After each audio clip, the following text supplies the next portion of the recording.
Hello? I guess we're on. I don't know. Philip, can you hear me? Yeah, you're going.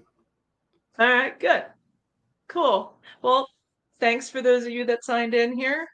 And this will be hosting my first time hosting the live chat on Tuesday. So the floor is open.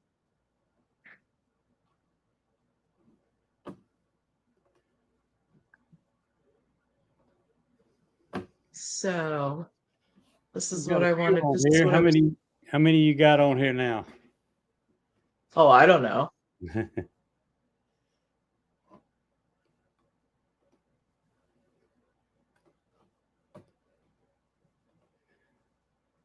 Well, you've been.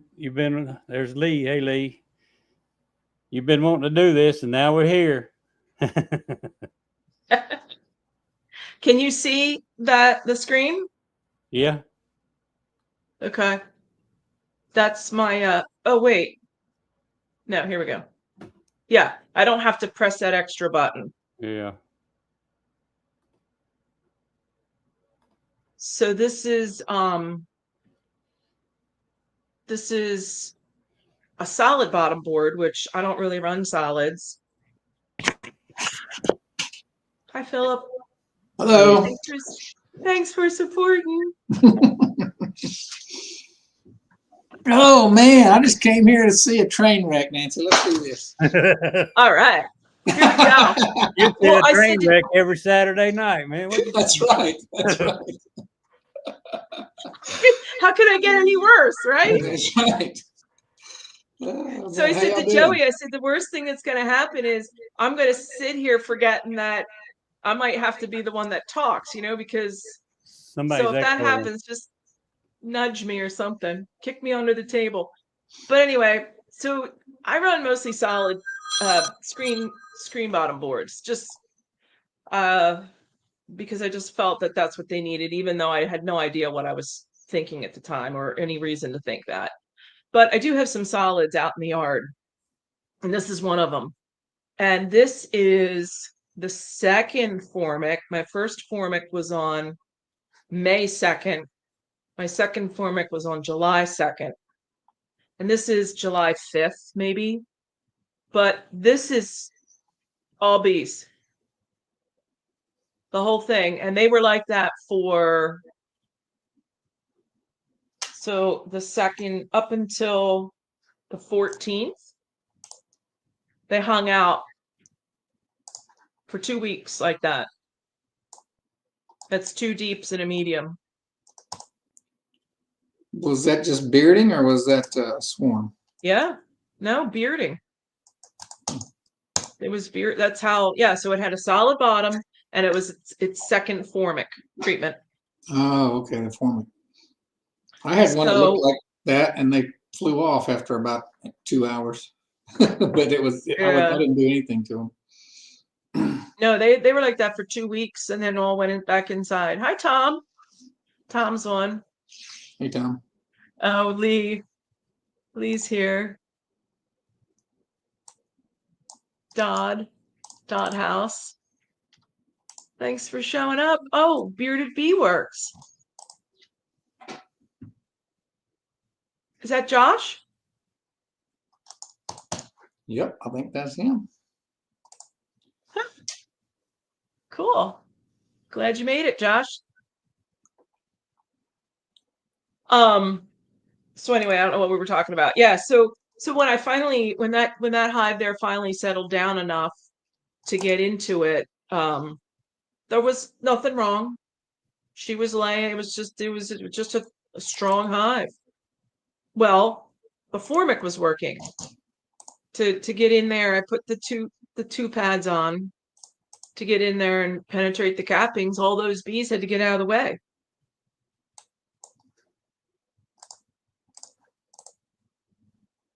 I shared the live out. Cool. Thanks, Lee.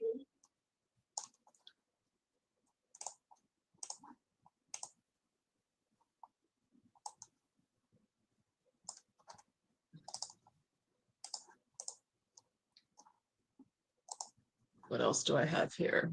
So let's and that. I was just a talking, didn't have my mic on. Oh, I said hey to Josh, and he didn't hear me. I said something about never using Formic. You didn't hear me. So no. Yeah. No, you don't. don't use Formic? Well, you probably can. I just hadn't used it. Okay. Yeah, I Yeah. used it twice this year. First time I've used it twice. Mm. Hi, Alicia. Hey, I'm Thanks for figuring coming it out. in. Nice to see ya. I'm figuring it out No, here. that's Alicia. Hey. Yeah, Hey, along with the rest of them. Say Charlie. There's the Charlie. Mhm. All right, so I gotta go. I don't know how to make my screen the normal size. Are you on a phone? What are you Hold on? on. I'm on Okay. my phone, Yeah, yeah. you have to rotate it sideways. Oh, like this. Woo, woo. Yeah, I'm on my phone. I am in the car and waiting at our daughter's after school activity. Oh, okay. Well, cool. Thanks for coming in.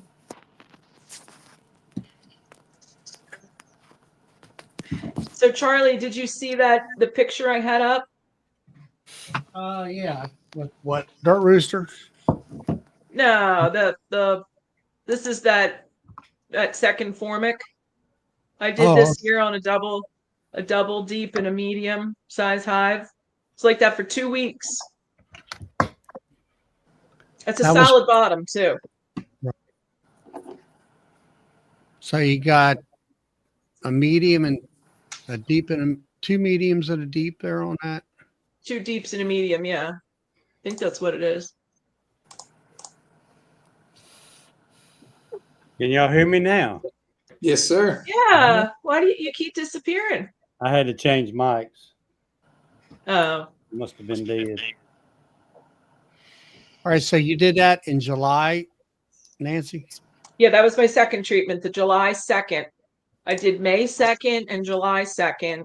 And then this hung out like that for 2 weeks on the outside. And then when they calmed down, went back in, I was able to go through it and there was nothing wrong with it. Everything was fine and they were just moving out of the way for the Formic. I'm presuming.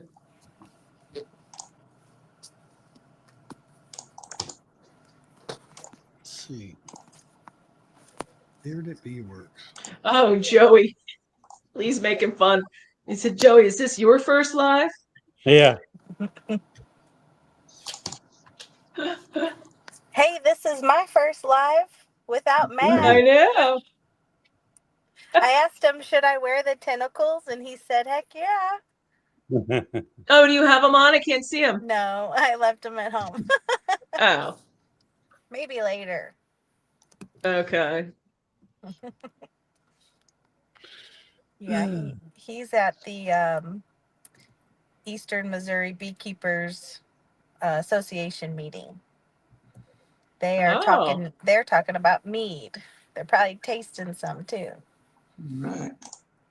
Oh, Tom's been back. Okay, I can't find Tom. Sorry, Tom. There he is. I didn't realize to move here's the train wreck. I didn't realize to move the little bar down. Yeah, I know. I was just finishing up dinner. Woo. You're loud, Tom.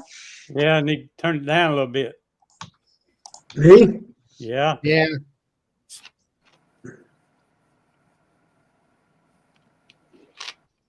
So, Josh, at the very top on the chat where you're at, it should be pinned to come in. When he comes in, I'm gonna back out. But you're gonna have Oh, You're because that would be you're at max right now, Nancy. I thought it said she could have 10 in there. I know you got to pay for that. You can Yeah. have 6. You can have 6 for the free one. When I came in, it looked like it said 10. I can get out. I'm only No, going to be in here for a you little stay while. there. You can have 10 in the waiting room. Okay. Oh, in the waiting room. Okay. Yeah. When he comes in, I'm just gonna back out. Go over into the chat. Well, I don't really have too much exciting to talk about bees, so I can pop off here. No, you need to stay in here. Yeah, you need to stay, Alicia. If I get in the chat, I have more fun. You need to get your spirit. You need to get your spirit. You can And turn you your can't do YouTube. both, can you? Oh, that's right. She's on her phone. She can't do both. I was gonna say Yeah, I you can do can't do Yeah. both. both at the Right. moment. I'm not organized enough. Yeah, I don't do it on my phone. Very rarely am I on my phone. Well, I'm on my phone for just comments sometimes, but not the whole thing. I do have a fancy light. Figuring that out. Oh, Ooh, I got these for Matt so I can get my lamp back. He took my lamp.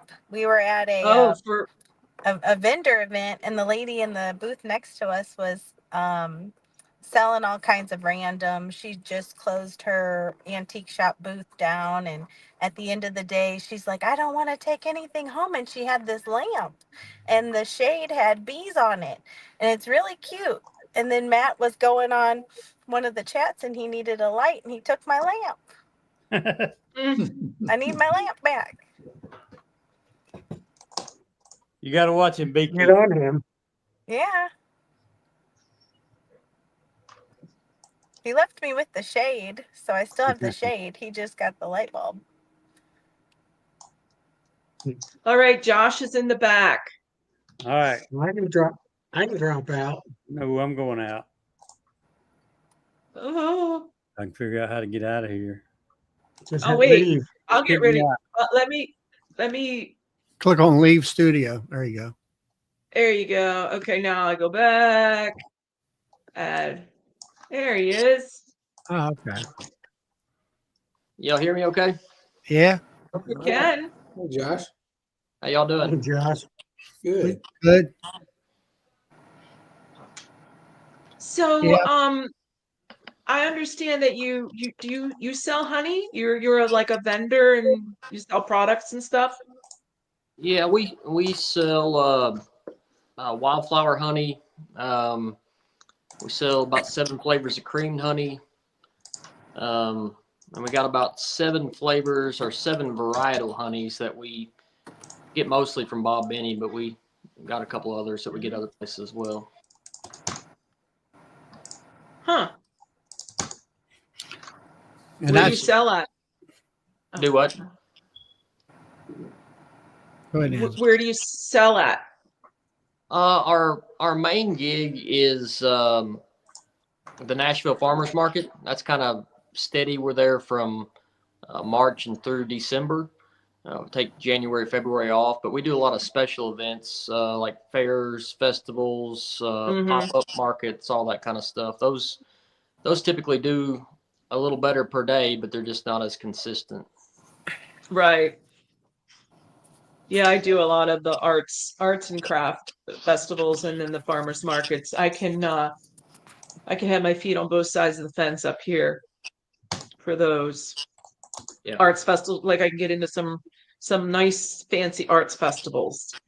And then I do a farmers market and things like that. I think Philip, you sell too? Yeah, I do a farmer's market in the summer. Well, actually through Christmas, from basically July 1st through Christmas. So Nancy, do you think that the art festivals sell better than like a farmer's market or a craft fair?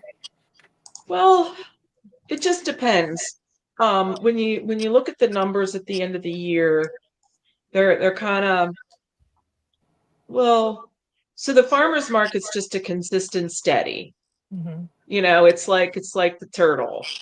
It just keeps plugging, it gets you cash revenue every week. And then the arts festivals and things in the fall, or I think mine start really in June. They can spike you. So you'd want to do both. I don't know, Josh, do you think that's a decent answer? Yeah, I think so. I think you're spot on. The farmers market is consistent, steady. You get You get a customer base built there. Mhm. It's a place to be discovered as far as like you know uh, people that want to buy honey for wholesale or for restaurants or Yeah. things like that. Yeah. But there's we have a couple what I would call special events. I don't know, kind of arts and crafty kind of things, and we might sell like $4,000 worth of honey in one day at something like that. So Yeah, that's our big goal. Is our town has a days, and Mhm. there's another honey farmer that is retiring out, and I don't know that they're going to do it, but that's our big goal this year.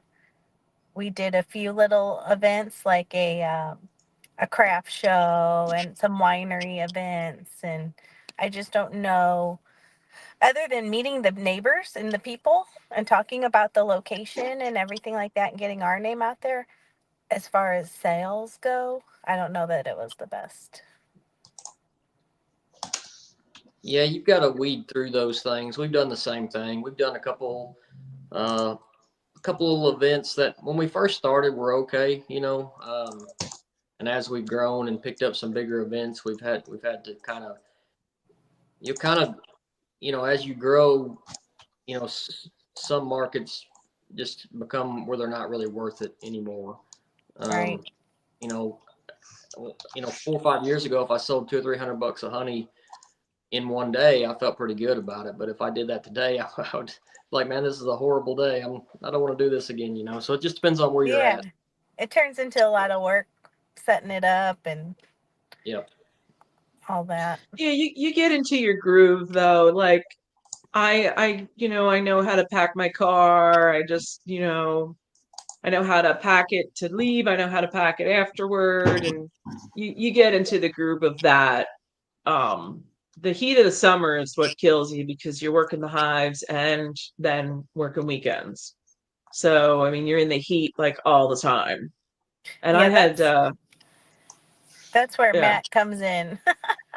I don't no. know. I don't know that I want to learn beekeeping as much because I don't want to volunteer to be out there Yeah, you doing can do just work. the weekends. Yeah, that's a good way of doing it. I'm trying to find somebody this year. I had a woman 2 years ago and then last year, and now I'm trying to find somebody that be a little more consistent because I have an opportunity to get back into the city. City Hall has a little like farmers market thing on Friday and Saturday. And then I have another farmers market that I've been doing. This will be my third year. And I really don't want to give that up. But and that one's a little easier because you don't have to put up a tent. They have a big pavilion thing. Um, but trying to find somebody that, that'll work every Saturday and that you trust to handle cash.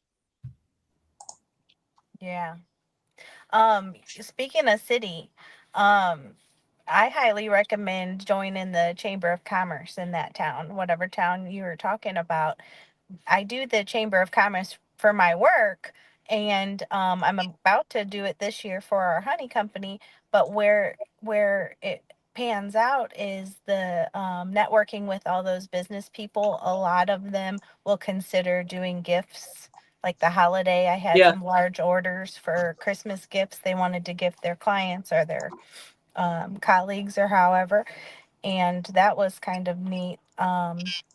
You know, just knowing somebody at a breakfast meeting and they order $200 of honey, then great, cool. You know, that's an idea. Yeah. Yeah, I mean, however you get your name out there, you seize every opportunity you can to figure out where, because you're just testing everything at the stage you're at. You're just testing Yeah, all avenues. I mean, I yeah, I put a board over a wheelbarrow and I put at the end of my drive. I live in a cul-de-sac. And the first year, I had a couple jars and I put them out there with a sign and away I went. yeah. Yeah, that's what we're talking about is when Matt's in the yard, how to let those neighbors know, because we get a lot of drive-bys, and maybe just like a sign that says, beekeepers in, beekeepers out. But I told Yeah. him the problem with that is, like, when you're down there working, you might not want people pulling in, because then you got to walk back up and you got to No, take the yeah. time and all Right. that. So I was like babysitting a certain kind of like a farmer's market, but a certain time and day. I don't know about JW's idea with the honor system, in our area. I don't trust people. Oh, see, I have an honor system here. Yeah. And I've never had a problem, but I guess that's, just like our apiaries, it's a microclimate, Are you Yeah. comfortable with it or not? Yeah. Got robbers. Yeah. Yeah. So that's the whole Well, back to thing. the neighbors thing I had when I first started, it was like inevitable. Every time I wanted to go into my hives, my neighbor and the dog and the kid, would come bouncing down the yard and be like, "Hey," and I'm Yeah. thinking, I was new, I had no confidence, I didn't, and so I thought, how am I gonna, like communicate to him that that's probably not a good idea? So I kind of, in a roundabout, kind of said about my smoker. When you see my smoker's lit, that means lids are off, bees are flying. Maybe, we'll connect another time. So that kind of has been, if you see the smoker going, just don't come down any real closer unless I know you're there. But sometimes I get in a zone Yeah. and time is of no, 3-4 Yep. hours will go by and I won't even notice it. Yeah. That's kind of what happened. So if you guys have tried our honey that we brought to Nabi, it was blackberry blossom. Mhm. And what happened with that was one of our neighbors in the valley, he just enjoys talking to Matt. And every time he saw his truck there, here he comes. So Matt's like, hey, how about I put some hives in your yard? And he has the blackberry vines. So it turned into being our best, some pretty good honey. I don't know if you guys have tried it, Yeah, but I have. It's good. yeah. So we don't mind the hives down in his yard. So, Josh, I see you walking around at Nobby quite a bit. Are you involved in like management part of that Yeah, operation? just I kind of assist Cayman with that a couple days prior. I'm not like um, the small circle team that works on it year round, but I come in a couple days before and help move vendors in. That's mainly what I do is walk vendors in, Mhm. make sure that they can make sure there's a clear path for them, Hi, Brian. all that stuff. So Yeah. Yeah. There was, do probably the team down there. Who was the head of the vendor area management? Uh, was it Larry or something like that? Or? um, it depends on which What part. I'm asking is, he came to the table where it was me and Gus Mitchell were sitting there eating, and Uh-huh. he recognized me, and I'm like, okay, I'm reading his badge, and he's like, what was it called? Vendor area management or something like that. And I'm like, I asked Gus, and he said, oh, yeah, he's so and so. He's got so many hives or whatever. I don't know whether it's 1,000 hives or what, but Okay. I don't know. I don't know who he was. I was just kind of trying to place him and put him the face Was with that, oh gosh, what's his name? I think I know who you're talking about. trade show foreman or something like that. Oh, that's the big tall guy, Josh. Oh gosh, Yeah. what's his name? Um, He was I think just it's on. He was just on the live with Cayman the other night. yeah. I'm drawing a blank on him. Yeah, I am. I don't know. I think I know who you're talking about now. There was a couple guys working back there, kind of doing the same job. Yeah. Can't think. I'm drawing a blank. I know names. I can't think of them right now.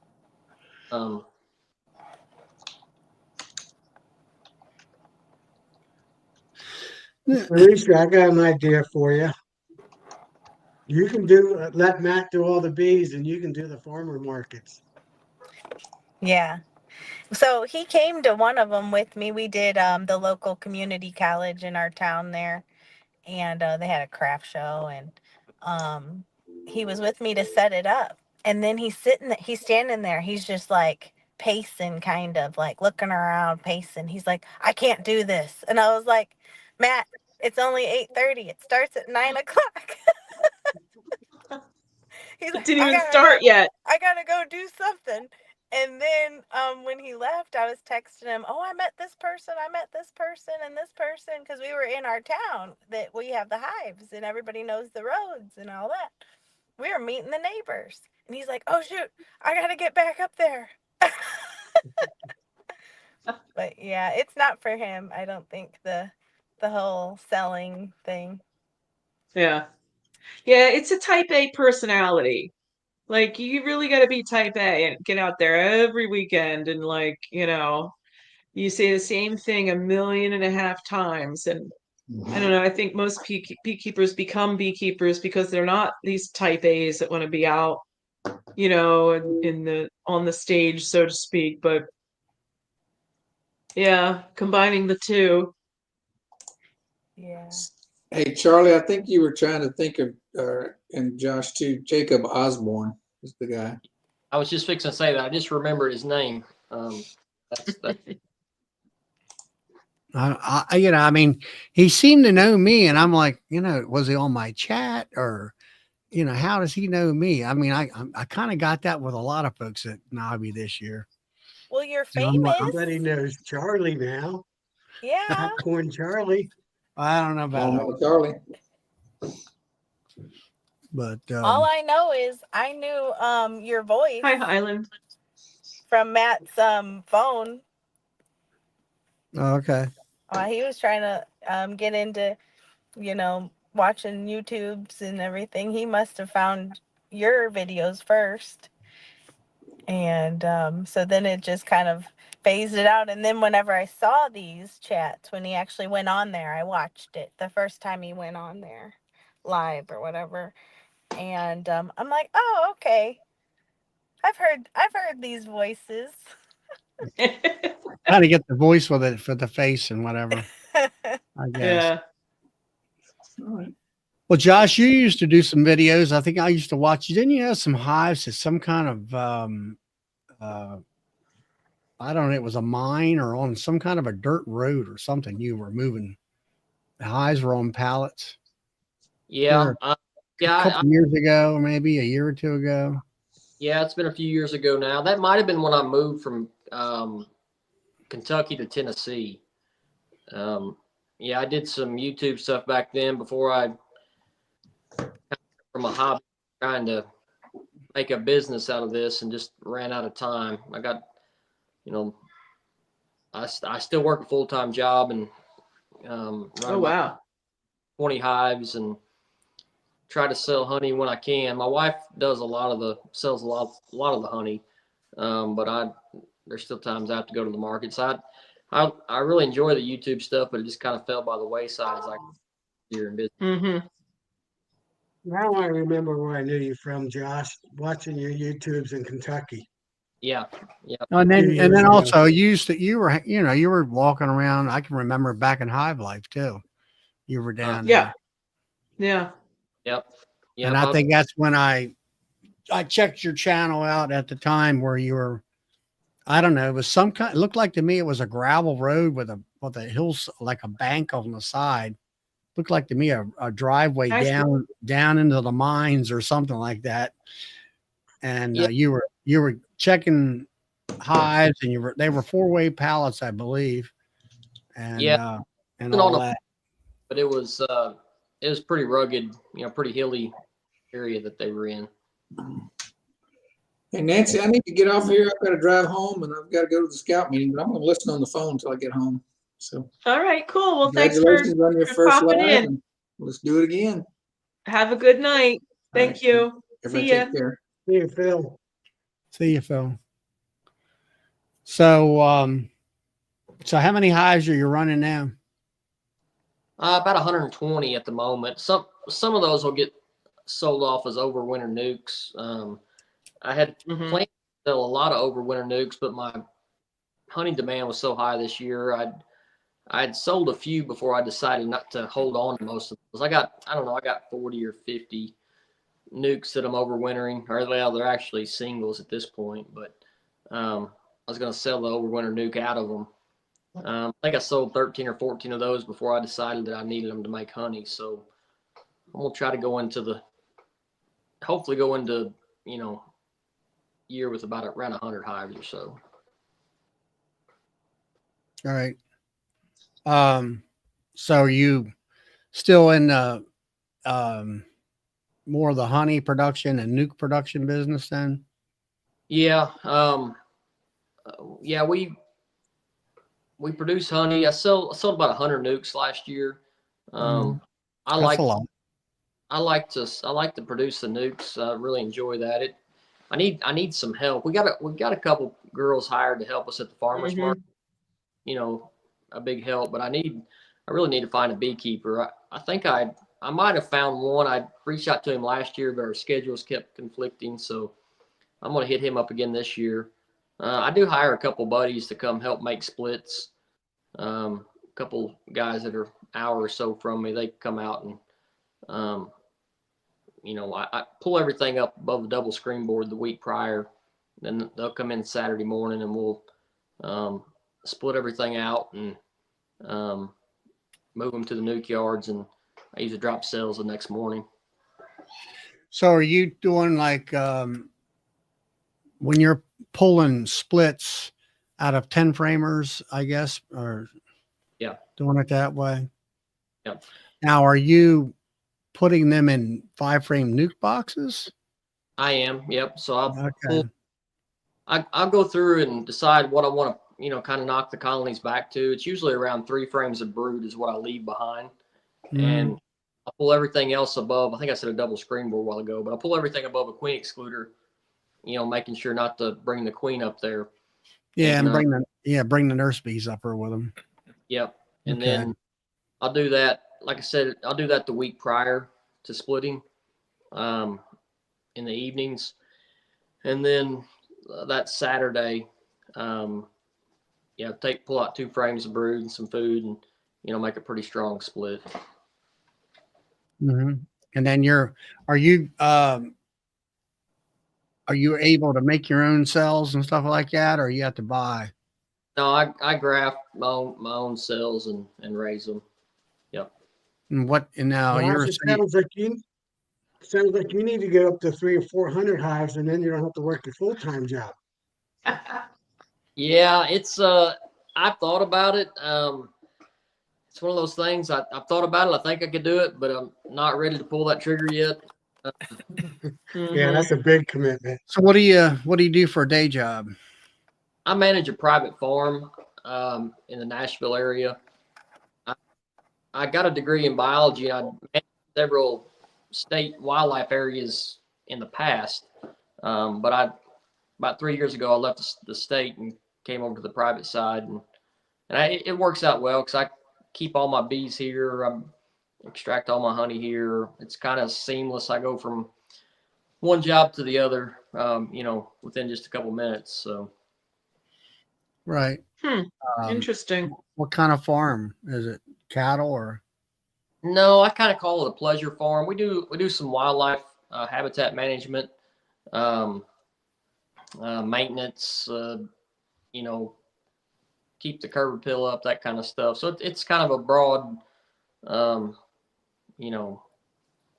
guess be a broad definition of what it is. A little bit of hunting, manage for deer, turkey, quail, mainly used to be quail more than anything, but we kind of backed off that. So just some general habitat management, maintenance, stuff like that. Yeah. Yeah, so it's a sort of like a game preserve part of it. It sounds like to me too. I mean, whereas you pay to hunt and all that stuff. Um, yeah, I don't know. I mean, everybody talks about becoming a commercial beekeeper, but that's no Not me. easy task. I'll put it to you that way. As far as physical labor and stuff, it's a lot of physical labor to it and that Yeah. kind of thing. But when SARS nukes are, who are you selling the nukes to? Individuals or like clubs or something like that? Where you hitting 20, 30 nukes at a time or Mostly selling? individuals, 1, 2, 3. I've got one little beekeeping supply store down here. I might buy 5 or 6, and then I've got Mhm. a guy that for the last 2 or 3 years he's bought 15 to 20. Um, just trying to build up his numbers. I suspect that he'll start, splitting at some point and won't be buying as many bees. But he's already ordered 10 this year and possibly, I think he said up to 30. Um, so yeah, Mm. a little bit of both. It's a really good place. There's a lot of beekeepers here in Middle Tennessee, and I don't know. I think I've got like 50, around 50 nukes on the reservation list this year. It may be I might be a little behind what I was last year, but not real sure. But you always have the folks coming into the last minute who should have reserved a nuke a month ago, looking for a nuke. So I suspect I could probably produce 100, 125 this year. Um, but my goal is kind of 100. If I sell a little more than that, that's great. But I'd like to hit 100 for sure. Yeah, it was curiosity because I was in nukes for. I mean, I didn't do no 100 or nothing like that, but I just got tired of Mhm. dealing with the beginners and stuff like that, and giving them a crash course on how to do this, how to do that, or they would, you know, didn't want to treat the bees right, and wonder why they're going to die. I'm like, well, if you don't put them in the hive, what do you expect? You Yeah. know. And I had a guy that way a couple years ago. I Oh, know. I'll put them in tomorrow. I'm like, no, you're not. I said, you got an hour and a half before dark. You get them in the hive tonight. I said, or they're going to Yeah. melt. And I don't know. I kind of got sort of tired of all that. And then you have a stressor where, for me, it's like, okay, do I have enough Hi, bees Dennis. to sell everybody and all Yep. that kind of stuff? So I switched my business plan, as I call it, around to where I'm selling honey, and I'll get back into making queens. I like making queens. And it Mhm. also, it kind of, that way I can do everything myself on my schedule when it needs to be done, when I want to do it. And try to get these customers to come in for picking their nukes up. Well, can you get here today? I said, these things are about ready to hit the trees. Yeah. Well, there's always, well, I got to go do this and go do that. And I'm like, come on, people, Yeah. it gets aggravating, or at least that for me, it did. Yeah, So, it's Yeah. bad to manage that here. You've always got a few people backing out, or um, sometimes, like you're saying, they can't show up. When that nuke's ready. But I've always been able to shuffle things around, call the next person in line, and by the time they have one ready, I mean, I've yeah. even been of a nuke before to knock it back and keep it from swarming until someone come pick it up. Um, but yeah, no, I totally understand that part of it. And it is stressful knowing that 100 people are depending on you to get their bees for that year. Mm. I Yeah. do. Yeah. And maybe of it, I guess maybe one of the things is when I started, Michael Palmer came out with the idea, or he reinvented the idea of, putting nukes in as your backup and all that kind of stuff. So when I grow a nuke, I always grow it in a 5-frame box. And where I think you guys that are doing a lot of them, you're starting out in 10-frame and you're pulling out out of those 10 frames and then getting the queens or whatever. I mean, you must be able to raise queens and queen cells a lot earlier where I'm definitely, I know where you're about 6 weeks. I'm in Maryland, so you're 6 weeks ahead of us at least. Yeah, And I'm usually grafting like, mid-March. really, man, Last we're not even thinking about getting in there. Well, yeah, we're not even really hardly started getting in our bees yet by that time. I'm usually Mm-hmm.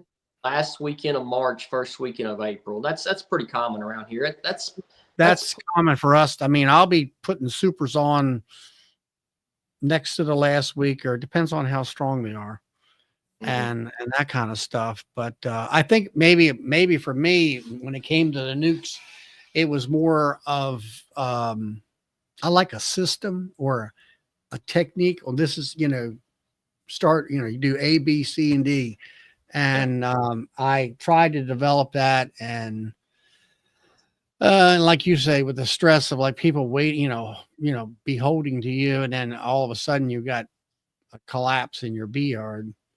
Yeah. I just got to the point where I didn't like that stress, and I got to here at least recently. It's like I want to make it fun again. So here's the money, here's the honey, and down the road they go, which is easy, and I can extract it when I need to. When it's on my time schedule. And then when it comes to the nukes, I'll keep a dozen nukes for myself and for resources to make cell builders and start making my own queens. And then also, and once the word, I mean, I used to do it here 3 years ago with the queens, and I just ran out of time. And once the word's out that you sell nukes or you sell queens, you don't have to advertise. It just like wildfire. It spreads. Yeah.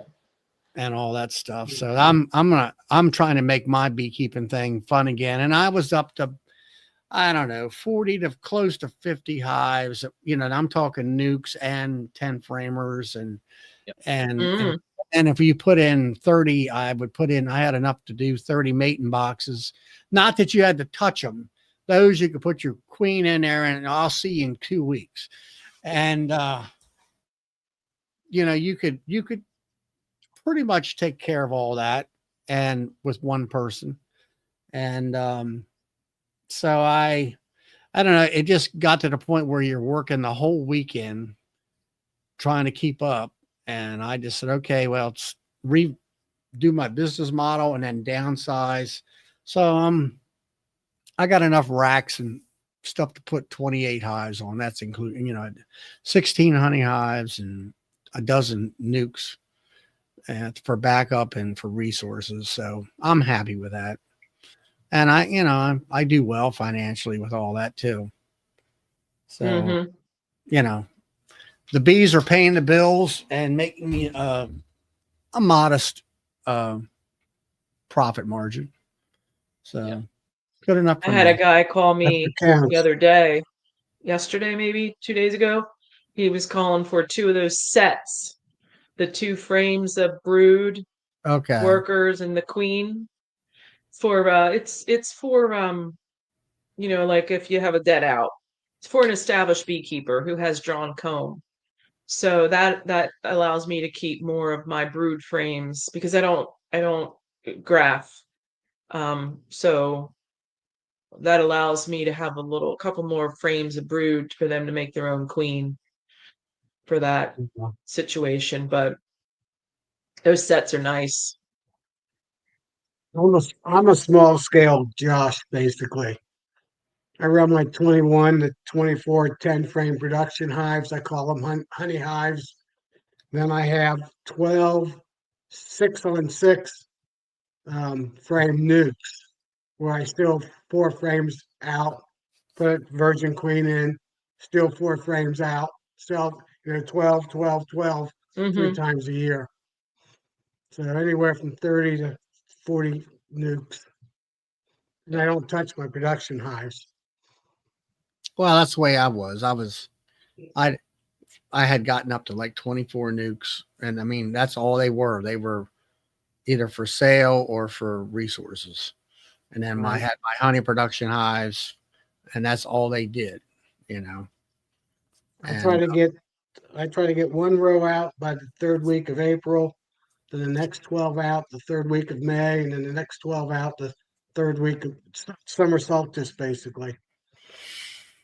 Yeah. I do my splitting. A lot of it is for swarm management. Um, Yeah. you know, I try. I typically get like a nuke and a half on average. I get a nuke and a half per production colony, and on a good year, around 90 pounds of honey. And then I can, if I split them back to 3 frames, the end of March, 1st of April, they time out pretty good to be built back up pretty strong by the honey flow. It's it kind of I'll have some swarming, but not much. If I don't have a few trying to swarm. If you cut them back any harder than that, you don't have to worry about swarming. But if your flow comes a little early or something, you're not going to make much You honey. overdid it. Yeah. If I can do a nuke and a half and 90 pounds of honey, that's my goal. I try to break them down, leave 4 frames, so similar to you, Josh. Yeah. And then I'll go back 2 weeks later, and if they're up to like 6 frames, I'll take another one out. Yeah. And add to my 12 framers to make nukes out of. Yeah, I'll go through like 1st of March and equalize things. I'll go through everything and see what's worthy of boosting. Some are just duds that I probably should have shook out the year before, combined up with something different. Yeah. So if I find a dud, I'll crush the queen and combine them up with something. If they're worthy of it, then they'll get boosted. I go through the entire yard and I'll write the number of brood frames on the box.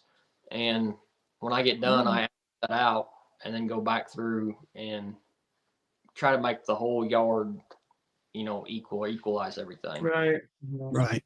I kind of stopped doing that, Josh, a couple years ago. If I have a hive that's weak, I just pinch the queen, take the brood frames and move them to hives that need them, or strong hives, or make them into nukes and put a virgin in, and then take a nuke and start over in that box. I won't waste brood anymore equalizing. There's a reason why that was a weak hive. The queen's failing or something. Sure. It just Hey, never DC. made it good. Yeah, if I do see something like that, there's something going on, I don't hesitate crushing the queen. But if there's you're gonna have some Or a inconsistency, medium, yeah. frame or two here and there. I'm not gonna go pull. I'm not gonna add like 4 frames of brood to something to try to bring it back up to size. But if it needs Oh, right. to equalize out, I'll do that. Right. So they just need how bees, often do you basically. requeen your production hives, Josh? Every couple of years, or? I don't have a great schedule. That's something I'd like to be better at, but it's very labor intensive to go through and find the queens, crush them, replace them. It's kind of on a need to basis. I do replace a few. Typically, the way I usually handle that is in the spring.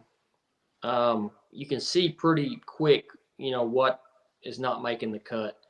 And whenever I do my first round of cells, those ones that are not making the cut, I'll crush those queens right then and drop a cell on them, because it's real. It's a smaller colony.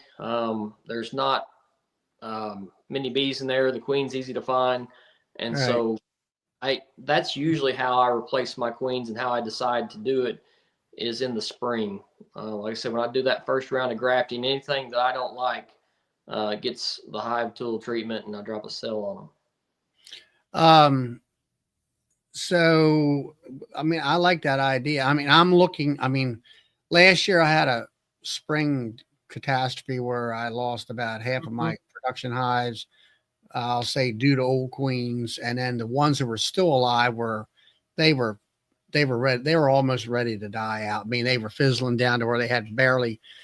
And I went through there, pulled them queens out of there, and put drop nukes in where the dead outs were. I got like 15 queens coming in from South Carolina. Dropped those new queens in after about, I think, 7 days after that hive was hopelessly queenless. But then I went back and I, cut all the cells out, and it worked. The what do you call it? Queen acceptance was I'll say pretty much 100%. And it was a total turnaround. And I feel like I pulled a rabbit out of my hat, and I thought I would do half the amount of honey production, and I did as much, or actually a little bit more than I did the year before. And that kind of, with those fresh queens in there. And that was one thing that Rick Sutton told me, that you put young queens in, they'll produce more honey, i.e. more brood and more work. They raw. But, and then I was talking to my friends up in Canada, and they advised, every 2 honey cycles. So that new queen now has went through 1 honey cycle, and then it's coming up for this year to get rid of her, let's say by the end of June, when my honey flow is pretty much over with, or get rid of her while it's starting to drop off some, because they always say they do better in a honey flow as far as acceptance. That's why I graft right at the summer solstice for those. But trying to get them made a couple of years ago, trying to get drones were gone for some reason that year. But I like the idea of what Josh is saying, where it, like you say, I found that, you go into that spring hive, if she's a rock and rolling, that hive is overflowing with bees and production and everything. If you go in there and I don't care whether she's a first year queen and she just isn't any good, like you say, she'll have a small cluster, and she's trying to get up and running at the same time where you have these big girls over here next door. And to me, that's actually, when you said that, I said, Hey, Pete. that is actually an easier way to, number one, you can see it.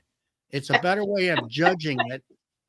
And you can just go ahead and pull that queen out of there, or mark that hive. Because when I get in there in that springtime, I'm either going to have to buy queens, or I'm going to have to wait until a month or so before I can graft because of the weather.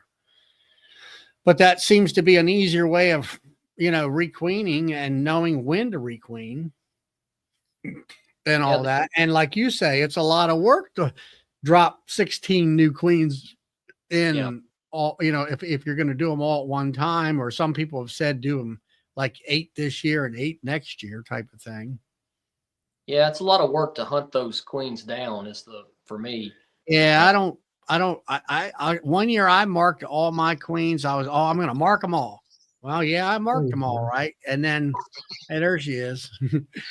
And, but there's the queen. I'm home. I marked them, and he lost his spot now. I marked them, and I know, number one, I didn't get any ink on them, on their antennae or anything like that. I just dotted them right on top of that thorax. And but they seemed like I had issues after that. Whether they changed the smell of them and they wanted to kill them, or just what it was. It was like, maybe I should just leave them alone, type of thing. So, but I'm trying to get off that, as I call it, the roller coaster ride. I want to keep, you're always going to have a few problem children in the hive area, but it's like, if you can just kind of keep a sort of a even keel of queens, and keeping them hives all about the same strength, I'll say. Yeah, that's goal is trying to keep everything the same size. It's never going to be exact, but keep everything as close to possible. Close. So if they need one needs feed, they all need feed. If one needs pollen sub, they all, roughly. It's never exact.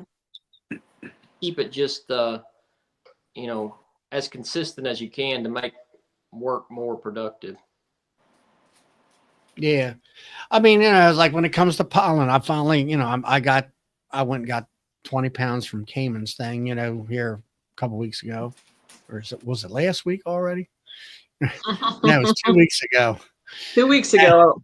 Yeah.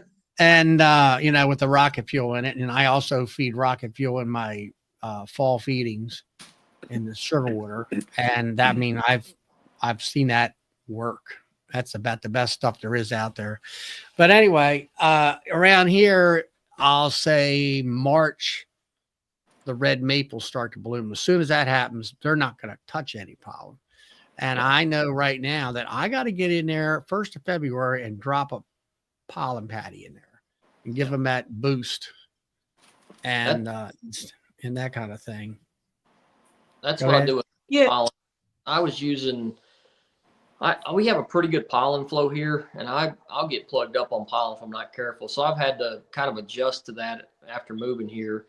I use pollen sub very sparingly, just as needed. I don't, I'll use it on I do splits after I pull honey for my own increase, or for if I'm going to do an overwinter nuke or something. So I'll do splits in late June, early July, maybe on into July, and we have a dearth of about everything then, and so they'll get a small, maybe a 1/8 to 1/4 pound of pollen sub, but I've had to cut back. I have a question, Josh and Charlie, for you. Is there anybody else here? Do you put in a pollen patty in the spring and pollen sub, like outside in a PVC pipe or whatever? Do you do that simultaneously? No. Or do you not do that at all? I'll do both. I kind of like to put the dry pollen sub out in a feeder, just to kind of know what my natural pollen flow is doing, because if those Okay, gotcha. weren't on that, Right. I know much out there. But when they kind of back off of it, I know that the natural flow has started, and so that's kind of an indicator. And there you go again. I'm feeding that pollen patty very sparingly, just to those who need it. I might right out of the gate, I might give everybody a half a patty or something, just to kind of kick things off and fill in those nutritional gaps where they're not getting a wide variety of pollens, which covers all the macro and micronutrient requirements. Right. But once things get flowing, once I'm seeing those different colors coming in, I don't feed much pollen sub then. I also did the pollen powder and put it in buckets and all that stuff.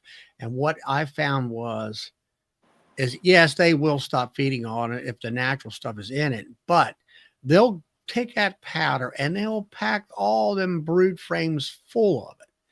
And it's like you've lost all this egg production area because of your pollen bound and that kind of stuff. And so then I started doing away with the powder, and I've had to learn here. I had to kind of pick up on when that maple's a hitting. And I'll give them, let's say, I'll give that big strong hive 1 pound patty. And that's pretty much it. Just early, I'll say the 1st of February, they got 4, maybe 6 weeks of no pollen coming in. They got that in there. They'll devour that. There is pollen frames in there. And it's got the, Apis biologic in it. And hopefully that will help stimulate them to produce a lot of bees for me and I've learned, and that was another thing I've observed here the last couple of years, is like if you go in that hive and let's say you put a honey super on, if that honey super is full of bees, you can't see the frames. That hive will produce you honey, a lot of honey. If you go in there and only, let's say 6 to 7 frames out of the 10 or the 9 have bee coverage, it'll be about like half the amount of honey. And if you got something less than that, don't count on that hive doing much of anything. And it was just an observation that I made where I had multiple, the hives next to, I'm like, oh, this one here is super big. This one here is about medium. And this one here is kind of light. And then you could definitely, I made notes of that. And I'm like, okay, now I understand the kind of hive I want. I want it bees boiling out of there like a volcano. And that's the hive I'm looking for. I mean, that's intimidating to a lot of new beekeepers that, I sit there and look at these videos. Oh, look at all the bees. And I'm like, where? It's like you got 25 bees up on top of the frame. I says, where's the bees at? And I'm like, that ain't no bees. There's just nothing there. And that kind of stuff. But we're pretty much Maryland's I would say pollen rich. We're nectar poor, but pollen rich for the most part. Whereas, I'm about the same. We got these tulip poplar trees that just put out tons of pollen. Yeah. And most of the time it rains, so we don't get that much nectar from them. Well, for me, it's locust trees and poplar trees, and that's the two big number one sources. And usually there seems like about 6 out of 8 years, it'll rain about the time locust trees are blooming, and you lose that really super sweet nectar and all. Right. But and then the poplars, they used to bloom. They were telling me years ago that each tree would have a couple weeks, and then the next would bloom. Now it all seems to come together at one time, and all. So You better have your hives going. well, with 2 years ago when I put apis in there, usually I run 3 mediums because I like the weight situation. And usually in the past years, but prior to apis, 2 top mediums were full of bees and the bottom medium was empty, basically, except for some stragglers. When I put apis in there the first year I got it, and my bees were, I'll say the queens were up to par. I had 3 boxes of bees, 3 boxes of brood from the bottom board to the inner cover to the lid. And I'm like, holy cow, I've never seen bees like this before. Or these hives this strong. I had to rethink my whole, how I got it in my mind, how I'm going to attack that hive and how I'm going to manipulate it. And when I seen all that, I'm like, I couldn't believe it. And that's what I'm hoping for this spring. So I've been a centralized feeder. Yeah. I like I say, I thought about buying one of them Man Lake blue things for the pollen patty and all that stuff. And where's Tiny Creek? Where are you if you were able to go in and determine that you had brood? Like what's your temps? I don't know. I'm not familiar with your location. She's South Carolina. That's Andrew. Oh, okay. South Carolina. So down there pretty far. Yeah, he's got a lot. He doesn't have quite the winter we have. We hit nearly 50 today. I could have worked hives if I wanted to. Actually, I did an oxalic acid treatment before I come in for this call on 1 yard. Wow. So we were 29 degrees, and tomorrow morning's supposed to be near 0, 2 or 3 degrees. Now it was 17 here this morning, but it warmed up really quick. It got up to nearly 50 today. Wow. Yeah, I've been working bees. I need a 50. I work bees when it's 40 degrees out. I won't take frames out, but I'll open them up and put pollen or fondant on them. In fact, I'll be doing that Friday. It's supposed to go up to 40 degrees and be sunny. I'll be popping lids, putting fondant on them. I think tomorrow midday I'll be able to do a treatment, and then um, Thursday afternoon I think I'll be able to get a couple treatments in. I might be able to knock everything out. I got everything in roughly about 4 bee yards. Okay. I just Yeah. got 2. Yeah,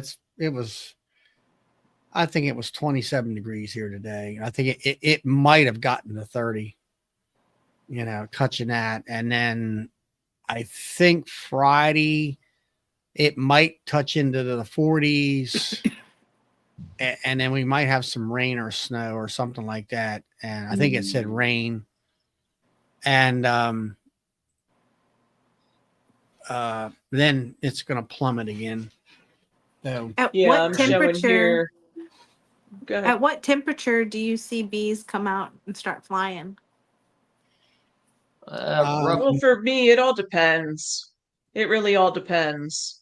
My bees sometimes are flying in the low 40s in the rain. Like it just, just depends. I mean, not I this think it time of all year, but I think it all depends if they got to do cleansing flights.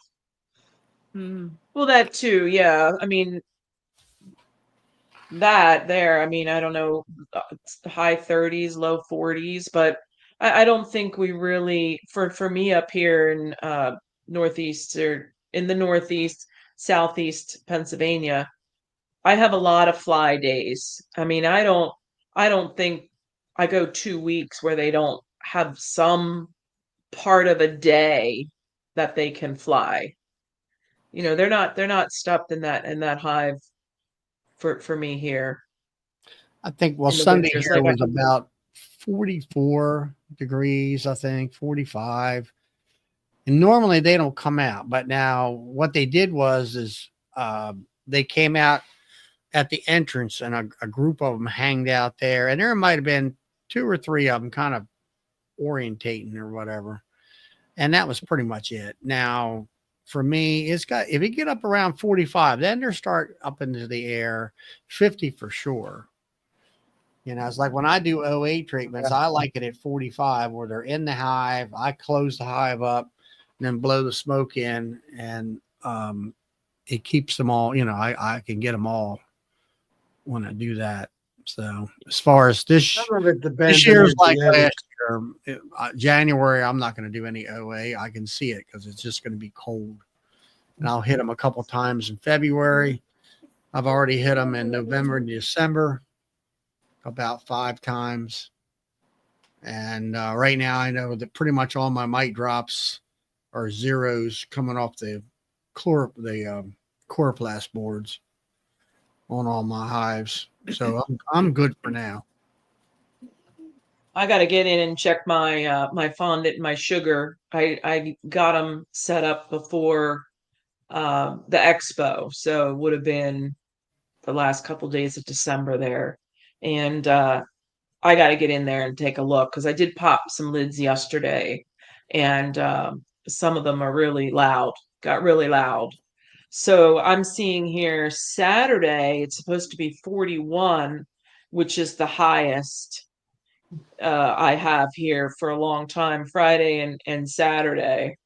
So Saturday rain, but I guess that's why it's getting warm because there's a rain coming in.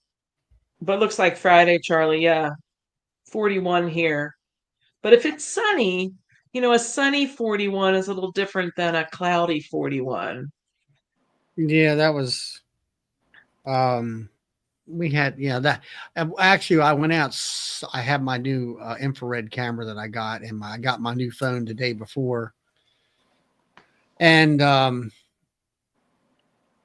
I went out there, and it was not a cloudy 44 degrees. It was a sunny, and you could they were a little more active. Then the next day, on I guess it was Monday, it was around 40 degrees, but it was overcast. And I think I'm learning how to use my camera as far as don't try to use it with the wood being heated up by the sun. You needed it at a cold temperature. That way to give you a better reading of what's inside your hive and stuff like that.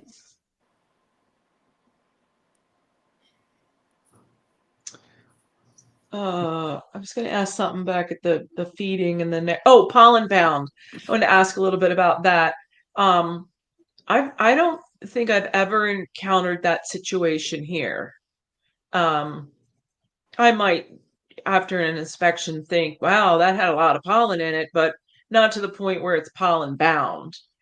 Some of the beekeepers up near me complain about the pollen. They're always pollen bound. They're always pulling frames of pollen. What do I do with it? Put it in the freezer, wash it out. Like they're always in that pickle. And the only thing that we have really determined through that is that they have the pole line, and I don't have pole line here, just by happenstance.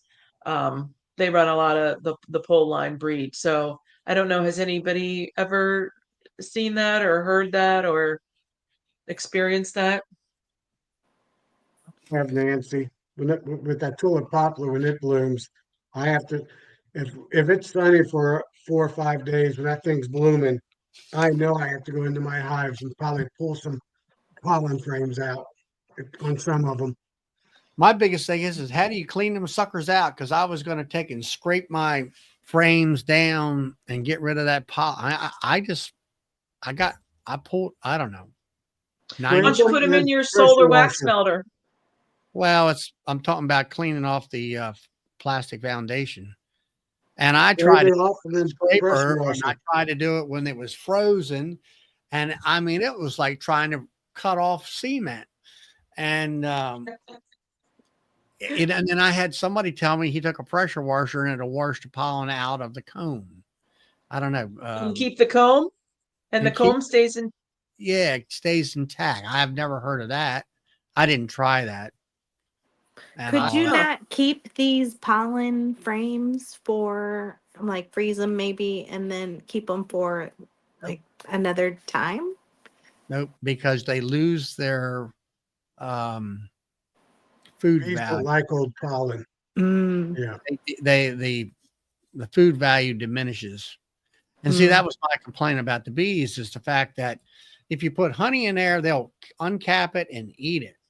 If you put a pollen frame in there, like let's say it's went from one season to the new season, they won't do nothing with it because they want fresh, which the other stuff isn't fresh. It doesn't have the food value about it. And they'll just ignore it, maybe cap it off. They don't really utilize it. That's what I've found. I've got to where I scrape it right there on site. If I get in a hive and I've got too much pollen, I'm pollen bound, I scrape that frame down right there and slap it right back in, and they typically draw it right back out. You still just scraping it like that, you leave enough wax on it that they will still pay attention to it. Yeah. I run plastic foundation, but I scrape it down, stick it back in there, and at one point I was like, well, I'd make notes, so I need to come back to this one and add, pull pollen frames, add brood frames, and I just never got back around to it. And I would find dead out that had swarmed. That's my loss is typically when I have something swarming, I don't get back to it in time. It doesn't requeen, I don't get back to it in time. And when that would happen, I would get in there and it would be pollen bound. And so I was losing my most of my loss was due to being pollen bound. And so I just got to where I would scrape those things down right then, put it right back in. That way I didn't forget to come back, or, then they could draw that frame out and the queen could start laying it again. Yeah. It's interesting. I have that same issue, Josh. If one of the hives want to replace their queens right when the tulip poplars are blooming, by the time that queen is mated, they'll have every frame filled up with pollen. Yeah. No, it's just, I don't know. Is it softer, like when you're pulling it right out of the hive, where you can easily scrape it right off? It scrapes pretty easy. I mean, I set it on, I set it at my feet.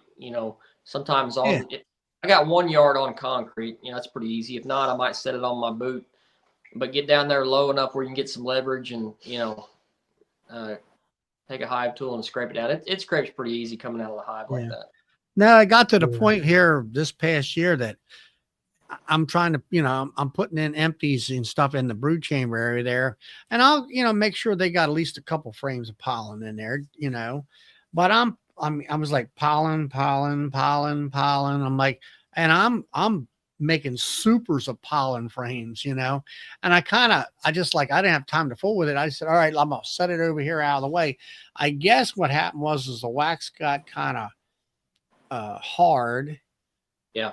Yep. And then the pollen is in there hard. And then said, all right, I said, you know, I can go into a freezer where I'd have a, let's say a honey super. If you touch that lightly, that darn stuff will just shatter because it's cold. And I'm like, well, I bet you if we freeze it, it'll shatter it. And I'm like, nope, it wouldn't come off of there. And I just, you know. Boxes I was telling you about, like my dead outs from being pollen and swarming and not. If you let those things sit, like I've got a few boxes sitting right now. Some of them are from, you know, dead outs. Some of them are just frames of pollen that I pulled out this fall. But those things set over winter. They are incredibly difficult to scrape. Well, that's what I had. That was my problem.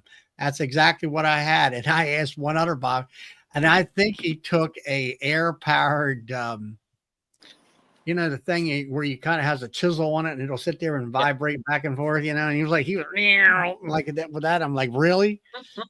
And I'm like, I'm sitting there looking at these. All right, I'm buying Acorn all plastic frames, and I'm thinking, okay, I can buy a new frame for a couple bucks.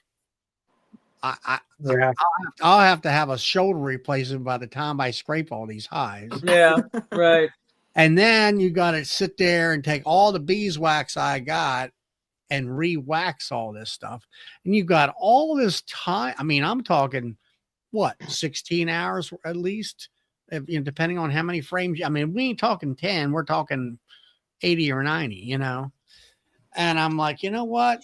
I think it's just better to put them in the dumpster and put fresh back in.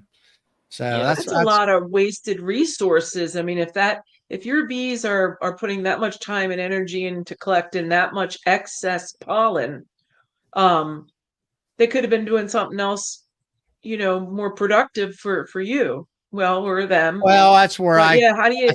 That's where I quit doing the pollen powder because they just pack it away. Yeah. Okay. So then you learned to manage out of that or away from that by not adding any extra pollen because you knew where your location is that the pollen was really going to come in heavy. So I like I say, I put it in there when there's nothing else coming in, I let them eat it up. And I mean, I only, you know, people talk about buying 40-pound. I used to buy 40-pound things from Man Lake and all this kind of stuff, and it would go for 2 years or whatever. Now, because of the $1.90 a pound at Cayman's, it's a good price. It's got and I like Global patties beat anybody else's patties hands down as far as I'm concerned. They're nice and soft, and they got the apis in them too. And I just get enough just where everybody gets about one patty, and that's it. Let it go at that. Sometimes too, you'll have pollen issues if your queen is not producing like she needs to be. That's one of the things that I was starting to say that it seems to me, and I don't have any science behind it, but it seems to me that when they're packing in pollen like that and not allowing space for her to lay, that there's something wrong with her.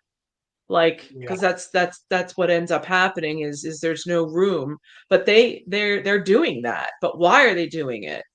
You know, because they already know the queen is in decline, or you know, but go ahead, Josh. Yeah, I think that's a important point. She has to hold her own. If she's not laying eggs fast enough, they're going to, if there's any kind of flow, pollen, nectar, they're going to put something in it. And so she has to her own. And sometimes, I mean, sometimes the flow is just so great. The hive is so strong that, she can't. She could be a good queen and still get pollen bound or honey bound. But that's just something you have to think about, especially if you don't have a strong flow. If it's not super strong and you're getting pollen bound, honey bound, sometimes it's just something to think about. Sometimes it can be your queen, just not being productive enough. People forget that queens have personalities.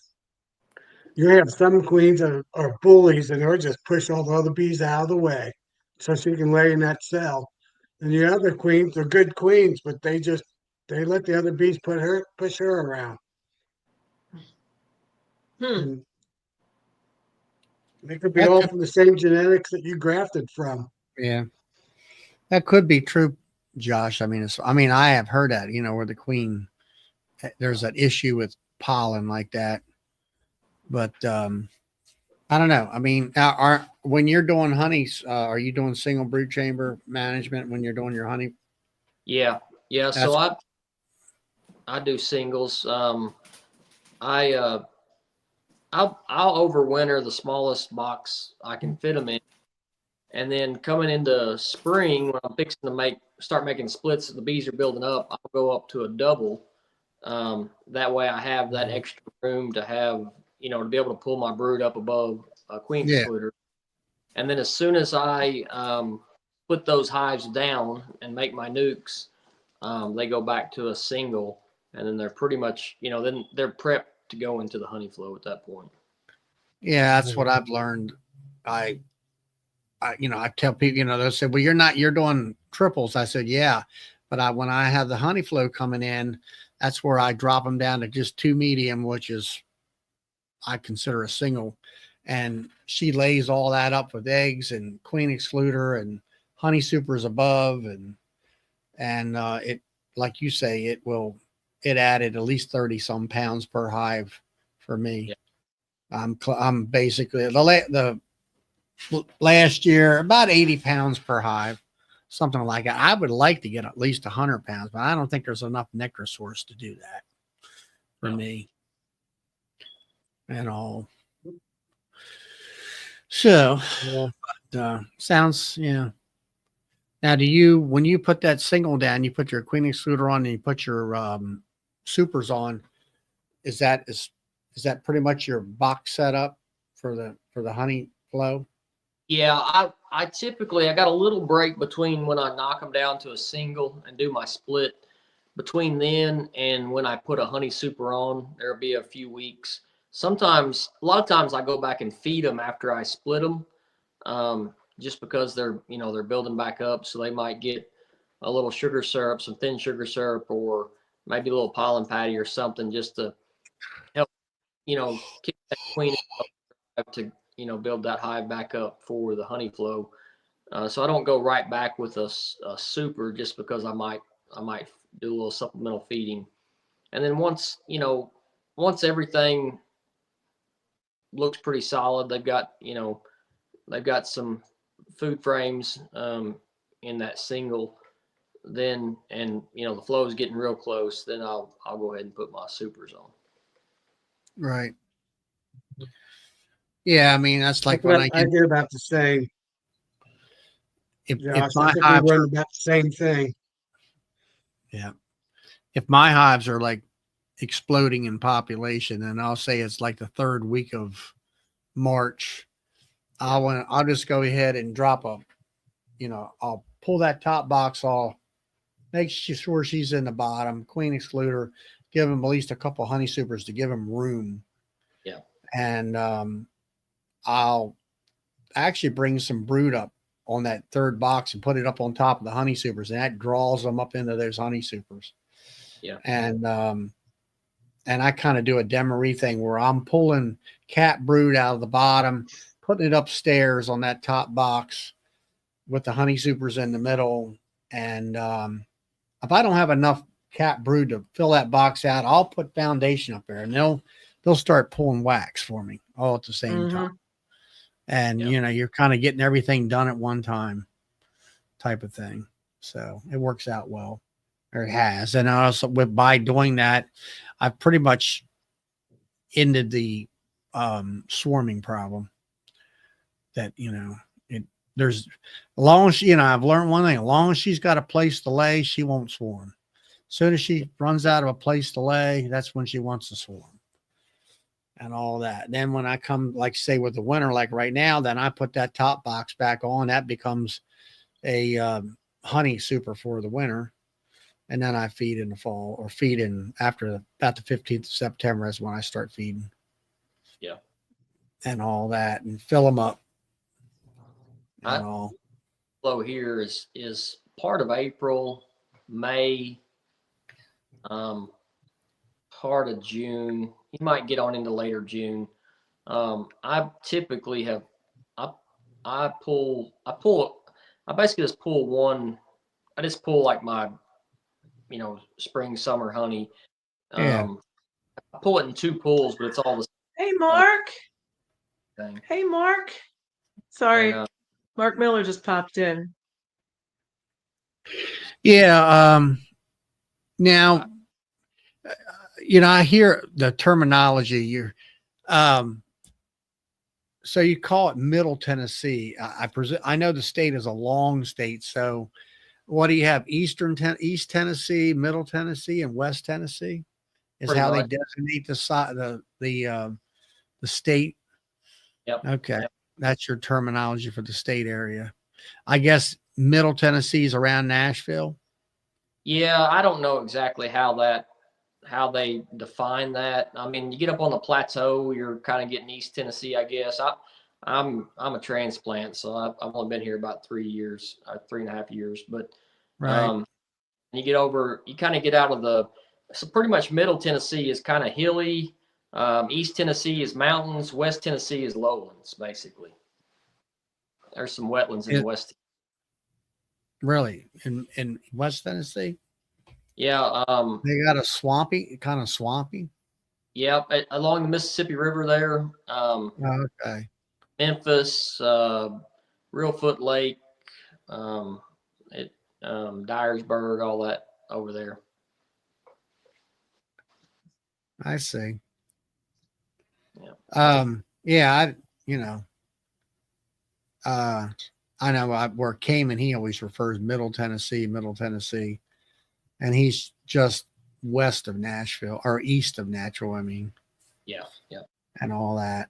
And then where Duck River is, you look at Nashville, he's kind of southwest, sort of. Yeah. In that area there, and it's sort of rolling hills from what I see on these videos and stuff. Yeah, he's pretty similar to what I am here. I would call him Middle Tennessee too. Mm-hmm. Been out to his place a time or two. Yeah, Mark's in West Tennessee. Okay. He's close to Kentucky line and all that. So Mark's northwest. He'd be northwest, right? Yeah, You I say guess. Kentucky? Or am I? Where's Reelfoot at? I don't know. Yeah, that's pretty far west. Reelfoot is. It's not far. Let's see. Well, no, it's not. Here we go. 8 minutes from Reelfoot. Okay. 8 minutes.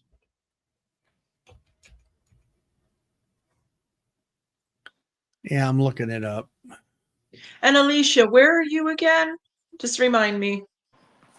We are south of St. Louis, so about South is okay. 30 miles south of St. Louis. Yep. All right, so you're up there with JW or you're in a loop like JW and then Tom and Melissa. Yeah, we're not far off from Tom and Melissa. They're I don't really know, a little west. We are about probably 20 miles apart on a map, but through Yeah. St. Louis. It's like fingers. You got this highway, this highway. So we're on this highway and they're on this side. You know what I mean? Oh. So you got to go down and then back up. For us to both get to St. Louis, we would probably be there at the same time. But we're in a different, like for us to go to each other's house, then it's going to take us about 45 minutes to get there. So all roads run into the city. Yep. You got to go And then into the got to city come back down. to the wheel hub before you can Or go you out do onto the the other. country drive, which would probably be through where we're at in Hillsboro, Missouri, is kind of the country. So, I mean, it's going to be the area outside of St. Louis suburbs with the biggest farms, the biggest acreage plots. You know, that's kind of where we are. Mm-hmm. And then south, and then as you go south through Missouri, it's just bigger farmland. But yeah. But we're close enough to enjoy both the city and the country. And our farms Yeah, are that's nothing compared to like Iowa. okay. So I mean, we do not have like the big combines or anything like that.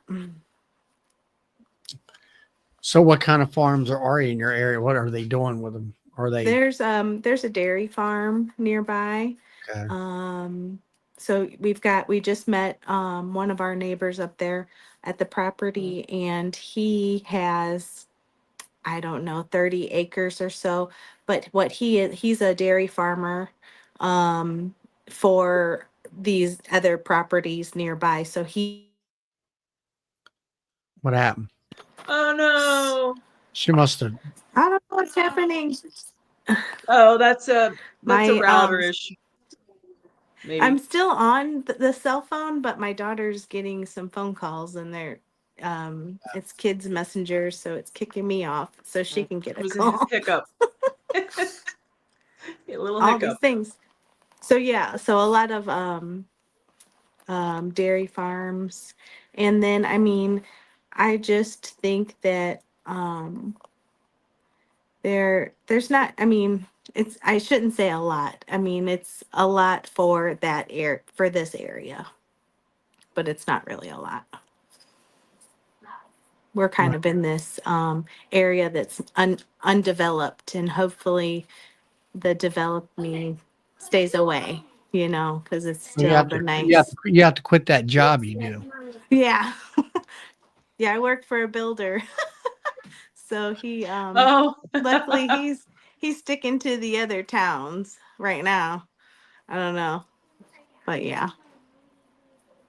Yeah, yeah. David there. He's down Mm.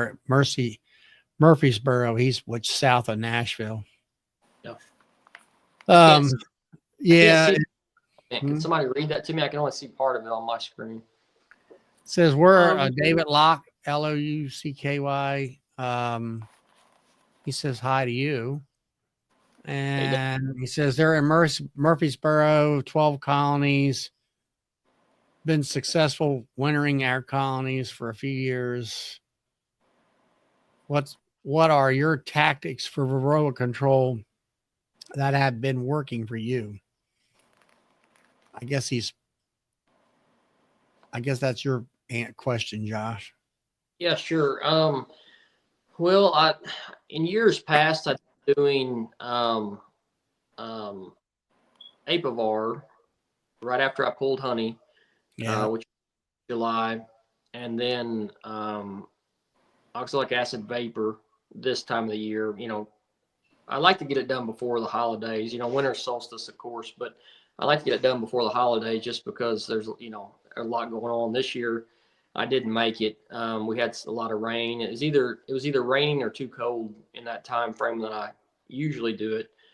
So those two things have worked well for me. This year I did Apiguard, and when did you do that? That's my new product that I want to do because I did it like you did.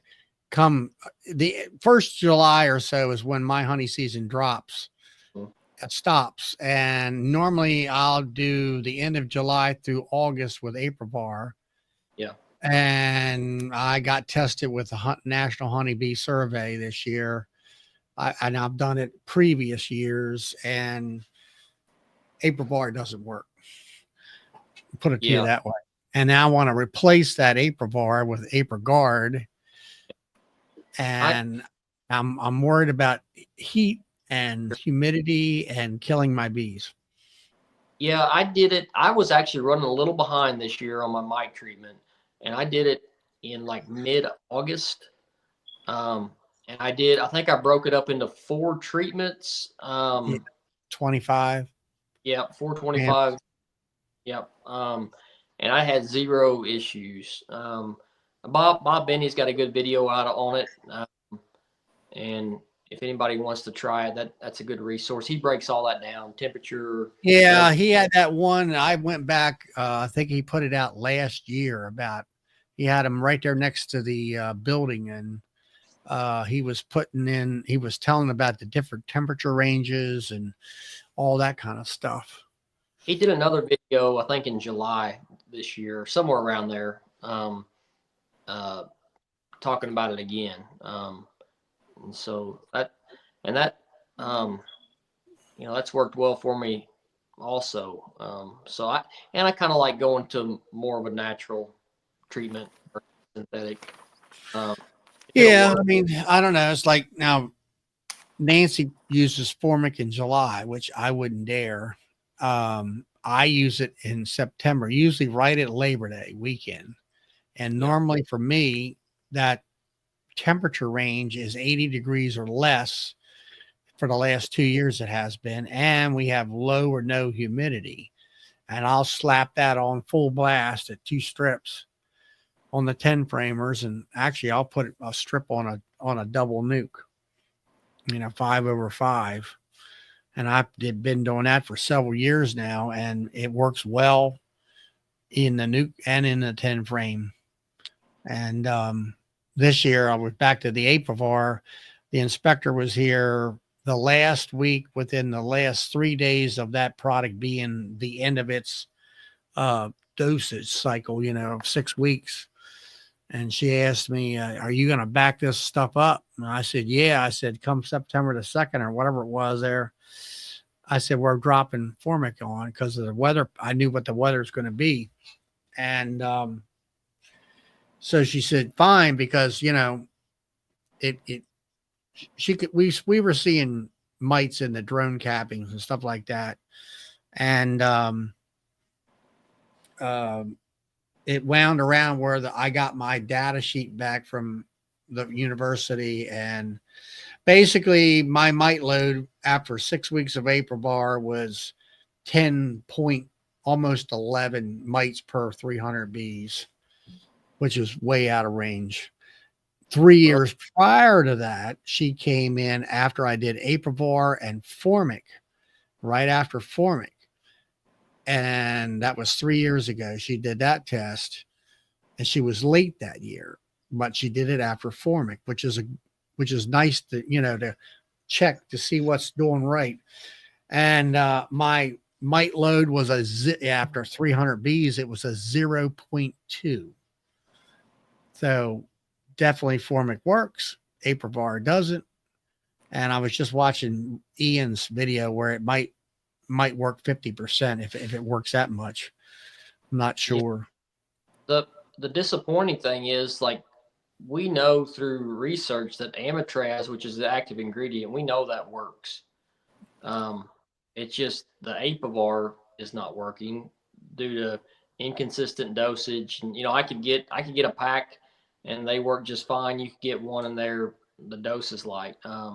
So you're saying the manufacturer is one of the, I figured just the mites are getting used to it. That's a possibility, but like myself, I do a bimodal, treatment. One is chemical, one's more mechanical, where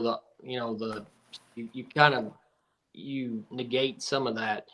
But yeah, from what I understand, there's pretty big inconsistency within the Apivar strips on dosage. Some are lacking, and I would suspect that the ones that are dosed properly are the ones that work fine. The ones that are lacking or are light on the dose are the ones that are not. Mhm. And David says here, his question is temperatures and local issues are important, which is why he asked you, Josh, being local to Yeah, I guess, really. Yeah, it's good thinking. that David, if you go look up Bob Benny's videos on using the APA it's a good resource. If it is, really the hives, from what what I've read and what I've seen, the earlier you can treat, the better. If you can get them treated by, mid to late July, that's best. But there's not a lot of mite treatments that work well because you do have the higher temperatures, and so if you can break that APA treatment up into 4 treatments, you'll probably be fine. But for more details, Bob's got a really good video. Bob Benny. If Yeah. you don't know. I think I watched the video, then I went back and watched the one that was a year before. Yeah. But no, my treatment program will be APRIGUARD, Formic Pro in September, and then I start going OA in November when I'm broodless, or pretty much broodless, and I do that through the winter, and it's been working so far well. So I've thought about doing some extended release this summer. I'm not sure. We know that it's not something that's going to kill a heavy mite load, but if it can, keep those mites in check, that's appealing to me. Well, I mean, coming out of winter for me, I'm sure I'm quite low in mites because from my treatment program. Yeah. My and I watched what's his name at Bob Benny's, the 2 videos there. Shoot, I can't think of his name now. But that did that extended release program for over 2 years. He was at Navi talking about it. Oh, But Randy. Not Randy, but shoot, the guy, the beekeeper in Asheville. I'm not sure. Yeah, Mark. I don't know. Greg Rogers. That's it. So anyway, he put the extended release while the honey supers are on, and I'm like, yeah, I know it's legal, and I know it's okay to do by the EPA, but I've always tried to stay away of doing anything while the honey supers are on, and keep my honey as pure as possible. And I still have, I still like that idea. So yeah, I agree. I don't like to put anything on, but I thought about trying it prior to the flow, or even doing a formic in the spring. Formic. I mean, Formic. They on one of Greg's thing where he was talking about his regiment and stuff, and the other 2 guys that he was talking about, and they did a lot of early spring Formic treatments and stuff, and all, and that kind of thing. So I don't know. I guess it's whatever you're comfortable with, but a lot of different ways to do it. You have to really beekeeping in general. There's a lot of ways to do a lot of different things. You just have to pick things that all fit together, because you could take something from each one of us on this chat here that work in our setting, but may work all together.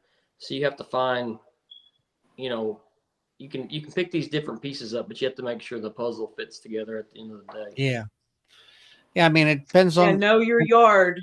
Know your location. Learn your yard. Yard and location. As far as I mean, all right, like you, Josh, you're talking about getting in your hives in March, and grafting at that time, and it's like that's for we're talking May before we can do that.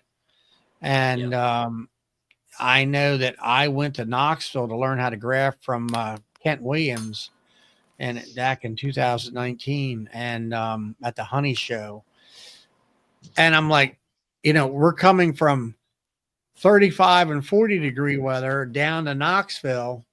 And I'll say it was right around February, late February or so, and maybe early March. It might have been early March. And the trees were in bloom down there, and stuff along the roadsides was all in bloom. And I'm like, my gosh, you're 4 to 6 weeks ahead of us. And then I think also, and you can tell me this, I believe you're earlier in the spring, but you're also later in the fall as far as your winter coming into. It seems like, from what I listened to Cayman. Yeah. So our maple bloom is going to be sometime February, and then I don't know how to best describe the fall end of that, but I might be finishing up the last of my feeding in November. Yeah, and see, I'll be done by the 15th of October. Yeah. Or at least I want to. I mean, now there's a lot of times that October is pretty warm here lately, and you'll kind of hit November, and things are sort of on the fence when I hit November, but I usually like to be done by at least by the end of October. I do a lot of stuff, having a full-time job, do a lot of stuff in the evening. So I try to have most of my bee work done by time change, because I lose that hour. Yeah, that's exactly right. It's like I was used to do OA and do it so many weeks in a row prior to the time change, and that just didn't work out. The treating that way didn't work out with me as far as OA goes. I'm treating is mostly through the winter has turned out to be better. Yeah. So it's like you say, you got to tweak, you got to figure out all these treatments and when to put them in and space them out. And people ask me, well, how often do you treat? And I'll say, I treat 8 months out of the year. And they look at me like I'm crazy. And I'm like, I'm not. I says, I got March, April, May, and June is my honey area. I don't do anything there. And after that is when I start and that kind of stuff. Yeah, Mark, it's because he's got your. So for the St. Louis conference, I got Matt a ticket for Christmas for him to go.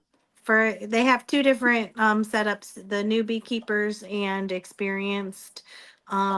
And I thought at the time that, hey, I'm going to Nabi. That might be overwhelming and enough for me. So I'm really excited for the St. Louis, the pre-party dinner. It's a Mardi Gras theme.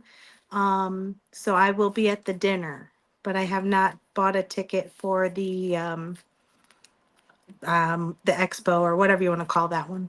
The teaching part, yeah. Teaching, yeah.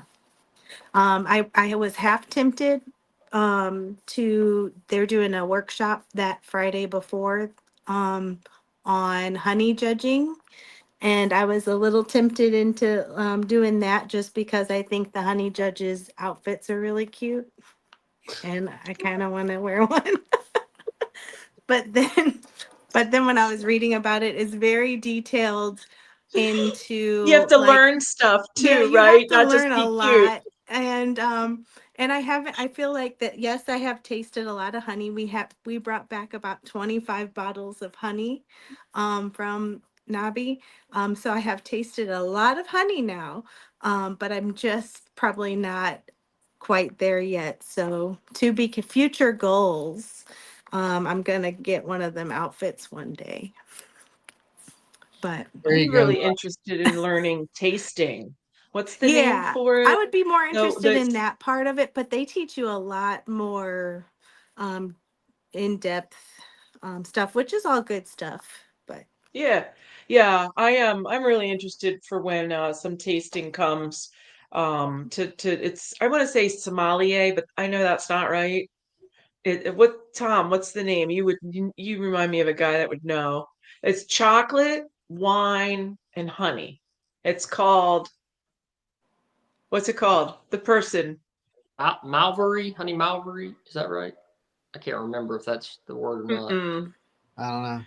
I don't know. No, it's Salome or Salama or something like that. Somebody could have Googled it by now, but yeah, that's the one. There's this one lady that's like one of the head honchos. She's on YouTube, or I've seen her on YouTube, and she talks a lot about it.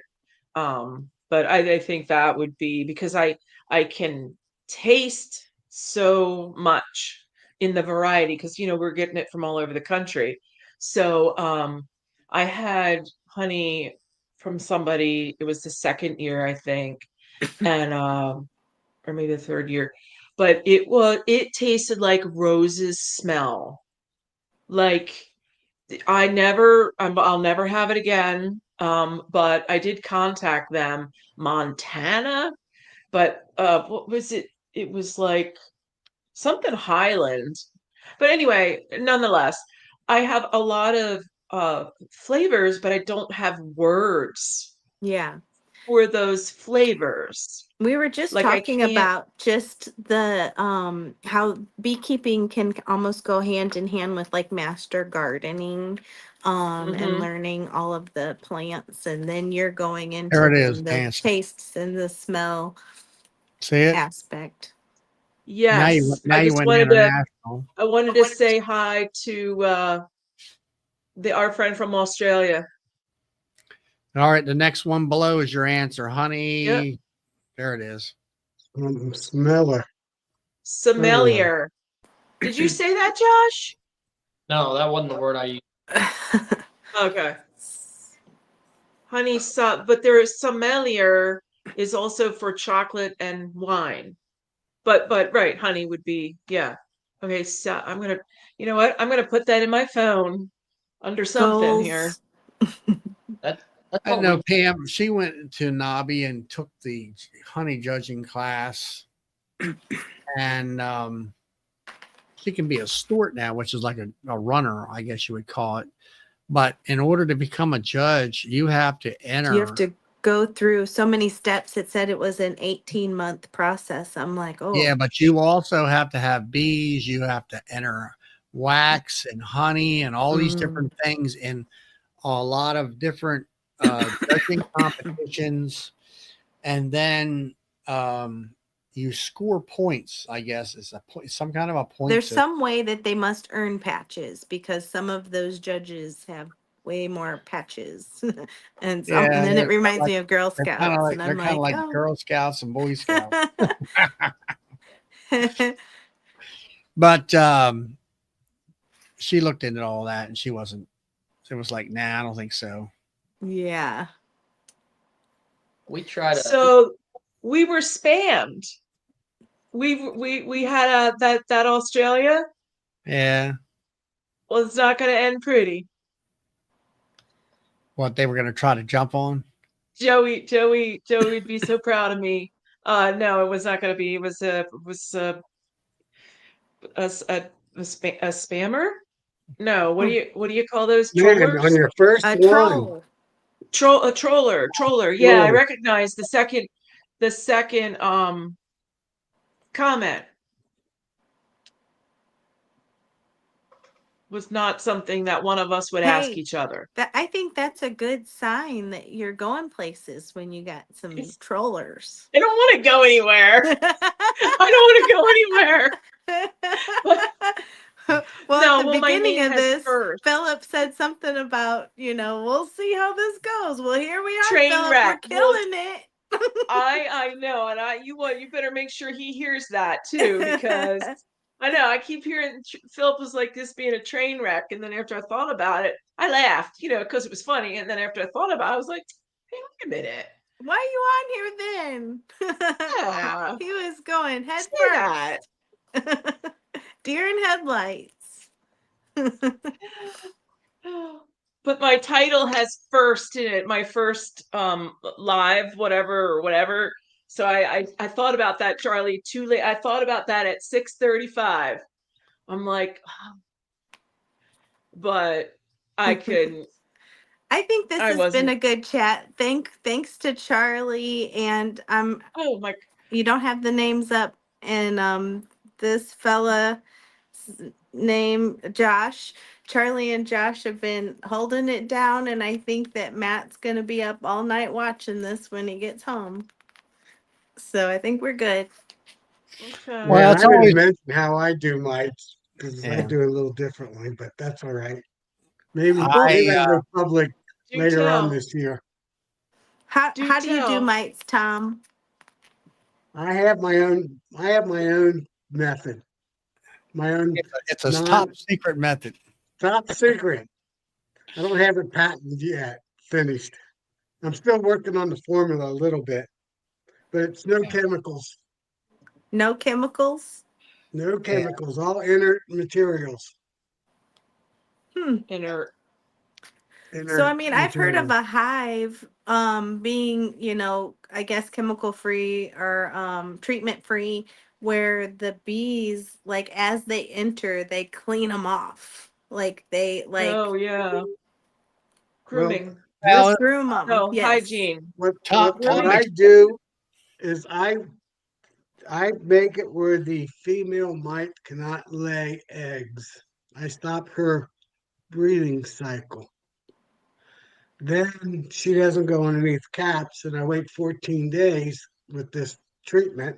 Then I hit them with the silic acid vapor because there aren't any mites underneath any cells cappings because they Mm-hmm. can't, they only go underneath cell cappings to lay eggs, just start breeding.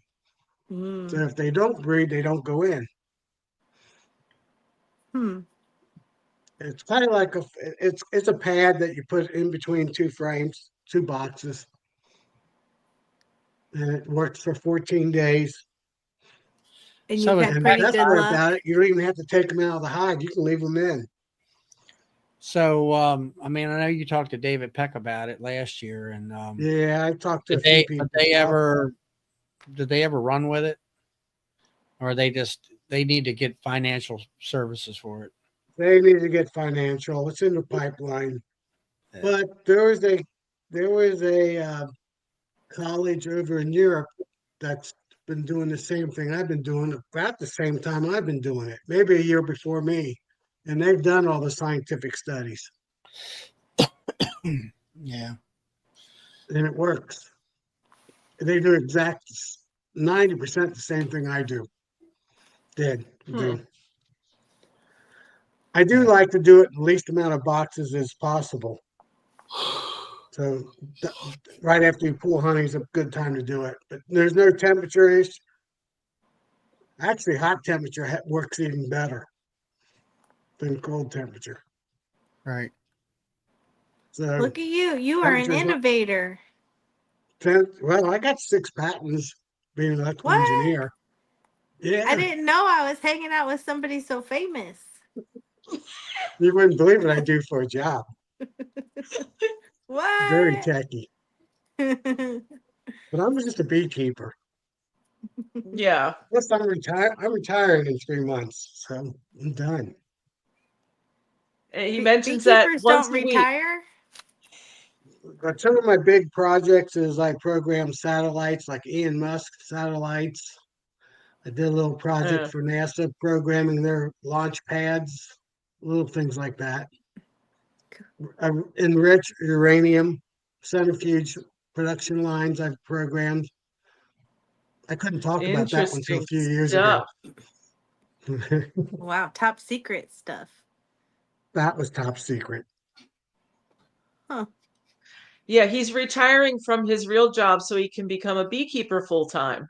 Yeah, I was There about you to go. say beekeepers are probably like realtors. We don't retire, we just die. Yeah, Right. that's the beekeepers that I've known that either, well, not the ones that were killed, but ones that have died, the last thing they did was sold their bee stuff. Like they Oh, sold yeah. everything. So you knew, Yeah. they The Right. were giving up or health knew, get you. they knew. Yep. So One of my yeah. goals is Well, my sons will be selling my hives or take over whatever they want to yeah. do. Yeah. Yeah, you like to leave that little investment with them. Right. So speaking of investment, do y'all have like any kind of insurance on your hives? No, Like what if a storm came through and took them out? Nah. I don't have then I anything. asked the beekeepers fund, say, I need some help. And that Well, I happens. was worried about it. One day we had a tornado touchdown, and in the town we have our main yard, and I was like, oh my gosh, what if it just took them out? You know, that's a big investment there, sitting there. Right.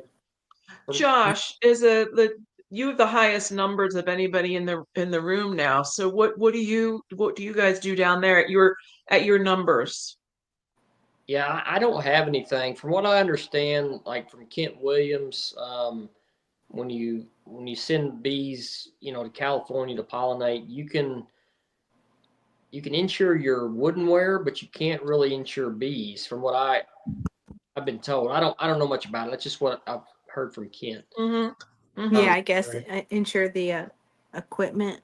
Hey, you Yeah, the Yeah. tangible items, not the bees fly. How would you ever like think about it from a non-beekeeper insurance guy point of view? Like bees fly away.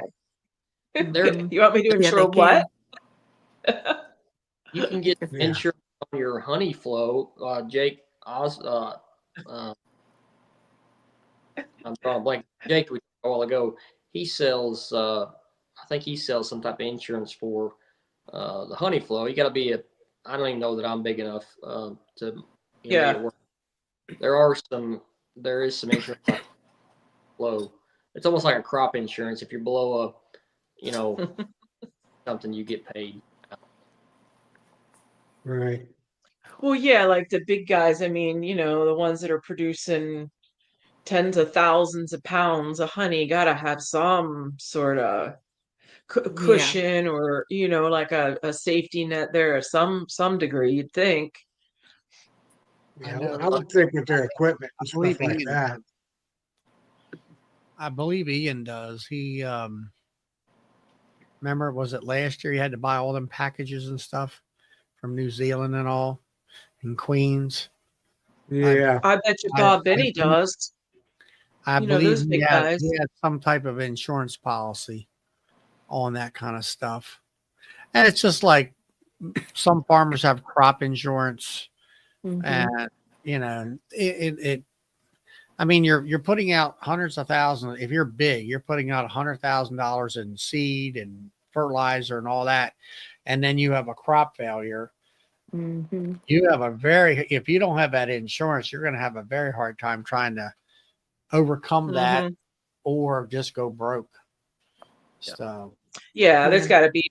Well, the Farmers Act bill was passed at the top of the list, so that was nice federally that they Right. saw that should whatever that encompasses, and I do not know. Charlie'd be much Mhm. better at that, but um, that was nice to see that was at the top of the list to get done. So the safety net, I think, Mhm. Charlie, right? That's the safety net. the farm, what in Congress? Yeah, the federal government. A lot of that's about freebies. It's like food for the kids in the schools and stuff like that. They can't afford it. Think Oh, that kind of thing. That's a lot. About that much is for the farmers. The rest of it's all these other things. okay. What's called Yeah, the Farm yeah, Act bill or something. So yeah, okay. So that's an education a little bit there for me because I really didn't know what that meant. yeah. A lot of it Yeah. is the food. What do you call it? Food Food subsidies subsidies. for schools, Yeah, where they'll yeah. breakfast in school a lot of times. And I'm like, I always say, what do you mean breakfast in school? I mean, I eat breakfast, like cereal and like that. And there's folks out there that can't afford to do all that kind of stuff. Well, Mhm. And I've known farmers some don't go broke. They just borrow more where money. these kids are relying on eating breakfast at school. Mhm. Yeah. Yeah, I mean, there are subsidies and stuff. I know some bigger farmers that go in for all that kind of thing, but anyway, it just depends on how big you are. You don't need any liability insurance or anything like that because a lawyer can't prove your bee stung anybody because there's bees everywhere. Yeah, I mean, if you're gonna, Nancy, you're at these venues, Yes. there would be So more. They require insurance on liability and stuff yes. like that. You would be more apt to want to buy that than It's just like right now, my club that I belong to. I started, as president of last year. We had to get insurance for our teacher, who happens to be the head of the state apiary inspection, to teach at the college. And I got that. Now, the new girl that took my place, she dug into it. And actually, I talked to a gal down at Nobby that's at our state level and said, call this person out in California, which he is a beekeeper. He's an agent. He's a beekeeper. He's this, he's that. He understands, and he says, what you got really isn't what it isn't for an association. And he said, you need liability. You need board of directors. I never knew this, but the board of directors are not covered under the liability. If it's a board of director problem, you have to have board of director insurance. And wow. Yeah. And They're then breaking it down. let's say you have a teaching apiary. Well, that's another little headache that you got to figure all out.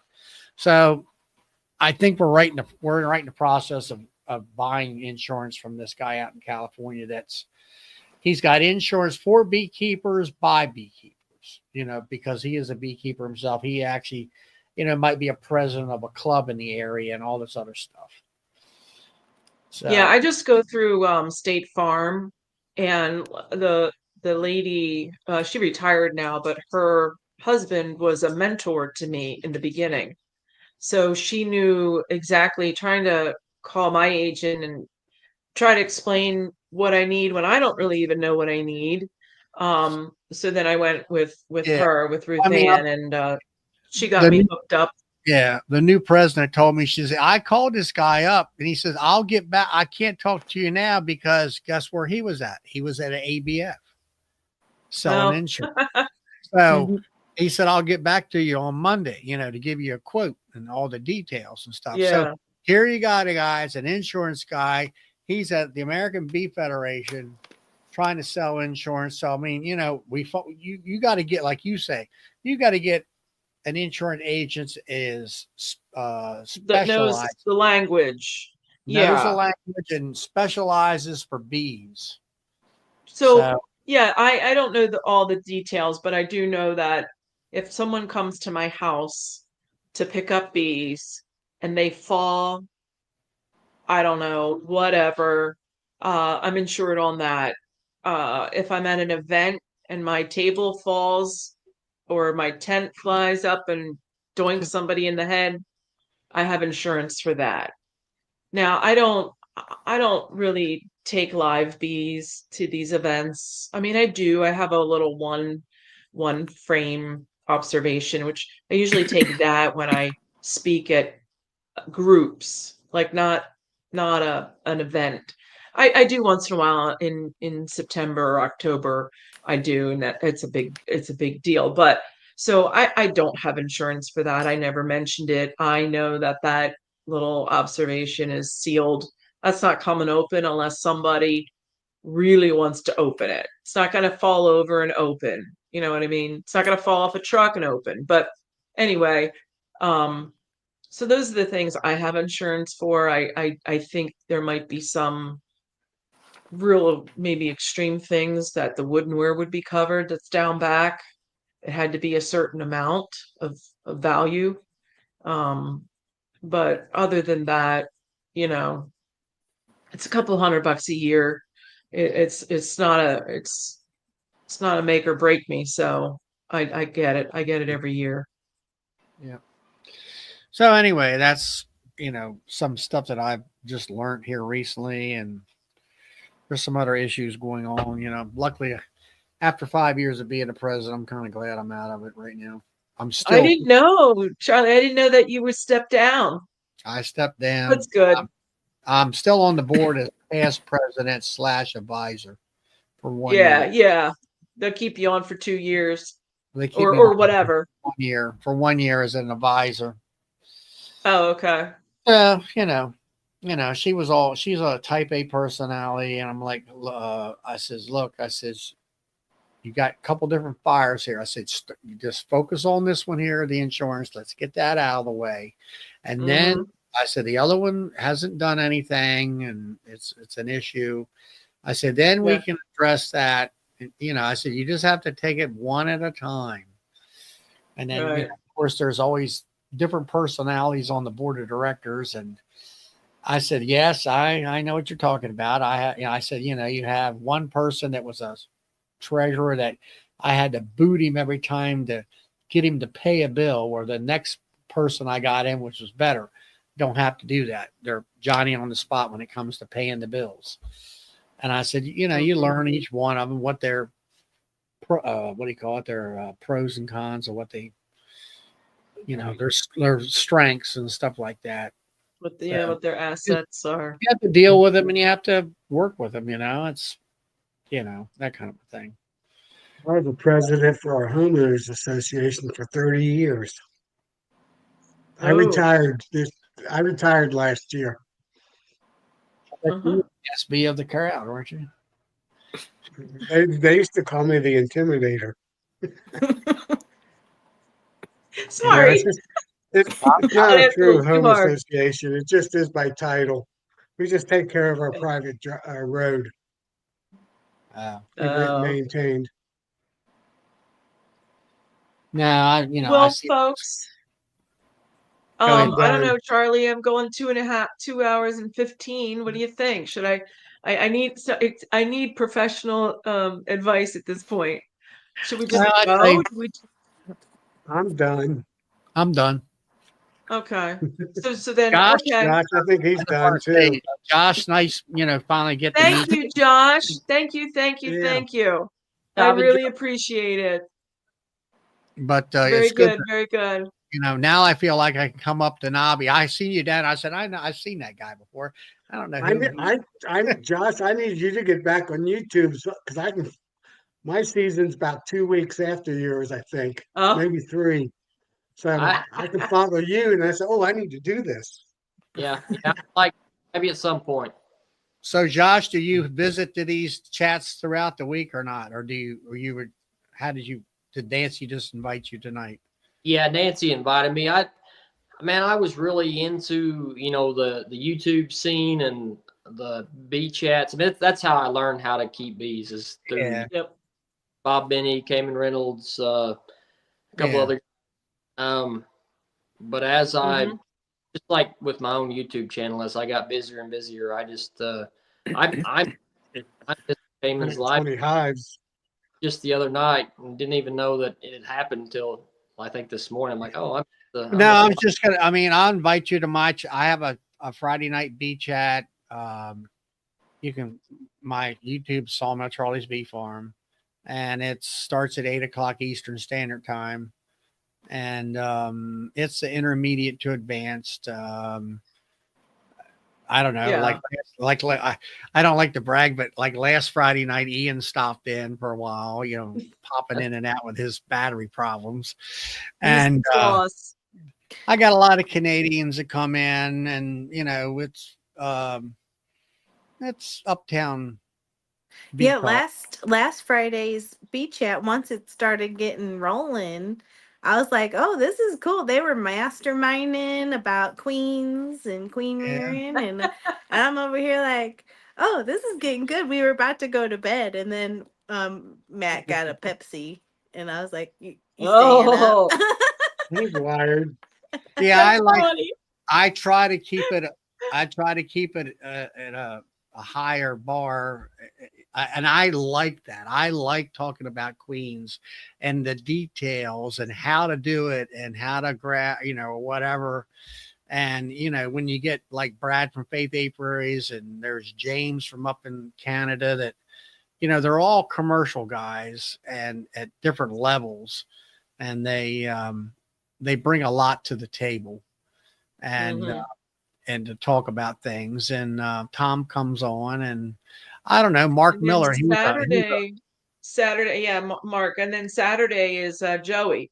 Joey has we were like 5 hours or so. Well, I don't think I didn't hang for the whole 5 hours, but close.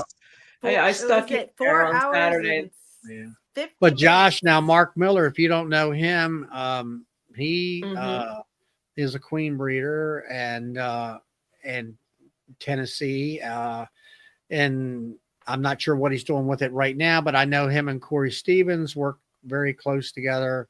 Had a lot of F1 queens and stuff like that from Corey, and actually he's going to be doing a lot of queen work for a commercial guy that's got about, I'll say, 1,500 beehives, supplying him with queens. So he might be a guy that you might want to need to hook up with, if you need queens. He does have he does have some VHS, those genetics that Corey was developing, and he's been doing all that kind of stuff. So he's a good guy he's a truck driver during the week, but he does a lot of queen rearing. I think he was trying to do at least 100 queens a month or a week or something. I think maybe he's going to graft 100 a week. I don't remember. I He's forget, on. about 100 Or either. maybe he's I know, Mark, you're on. You can talk about it, but anyway, like I say, I mean, if you want to stop by, come on in, and like I say, not every week Ian stops in, but it's been a while since he had come in. But well, we had mentioned Josh. One of us. Well, it wasn't me, but somebody that sells honey. There's the group of us that do the vending, and somebody mentioned about how you had a good setup, or you had some something was whatever. So I remembered the name, and then I'm like, I think I know that guy. I mean, not really, but we nod at each other when we see each other. So I just cold called him. I just said, hey, are you available Tuesday to come in? And he said yes, and here he was. So that was great. I appreciate it. I mean, I'm forever in your debt. Well, I've enjoyed good well, chat. hopefully everything works out well. I put on with me and Melissa and Tom and all of us, we co-hosted a No Life Beekeepers pre-Nobby party, and it was on the first at 6:00 in the evening. Hopefully we're going to find another venue that's going to hold at least 100 to 150 people. We had, I don't know, I had something where we can walk around. We had probably 60 people in there at least. It was tight in there. It was tight. We were a beehive ready to swarm. It was intimidating to me because I didn't know. Well, we had some. We had a different YouTube creators. We had Dirt Rooster in there. We had Mike Berry stopped by. What's her name's parents? What's Natalie's parents? The Summers. Oh yeah. Yeah, they stopped by, and we were just, like, say, the venue, we didn't know much about it, and we got there and it was not quite what we thought, but we still had a great time. And we had like 11 door prizes, and it was a lot of fun. And it was the biggest thing was it was our Facebook group people, and all the folks are on the chat over here and on mine and whatever. We all were able to come to one location and get to meet each other, face to face, which was really fun. Yeah. And kind of like a big homecoming. So, all right. Well, I'm going to bug out, guys. Yep. I'm going to try to figure out how to disconnect this, but thank you. I appreciate y'all. Job. Down at the, see you soon. Up in the upper right-hand corner, Nancy. That's how you do it. All right.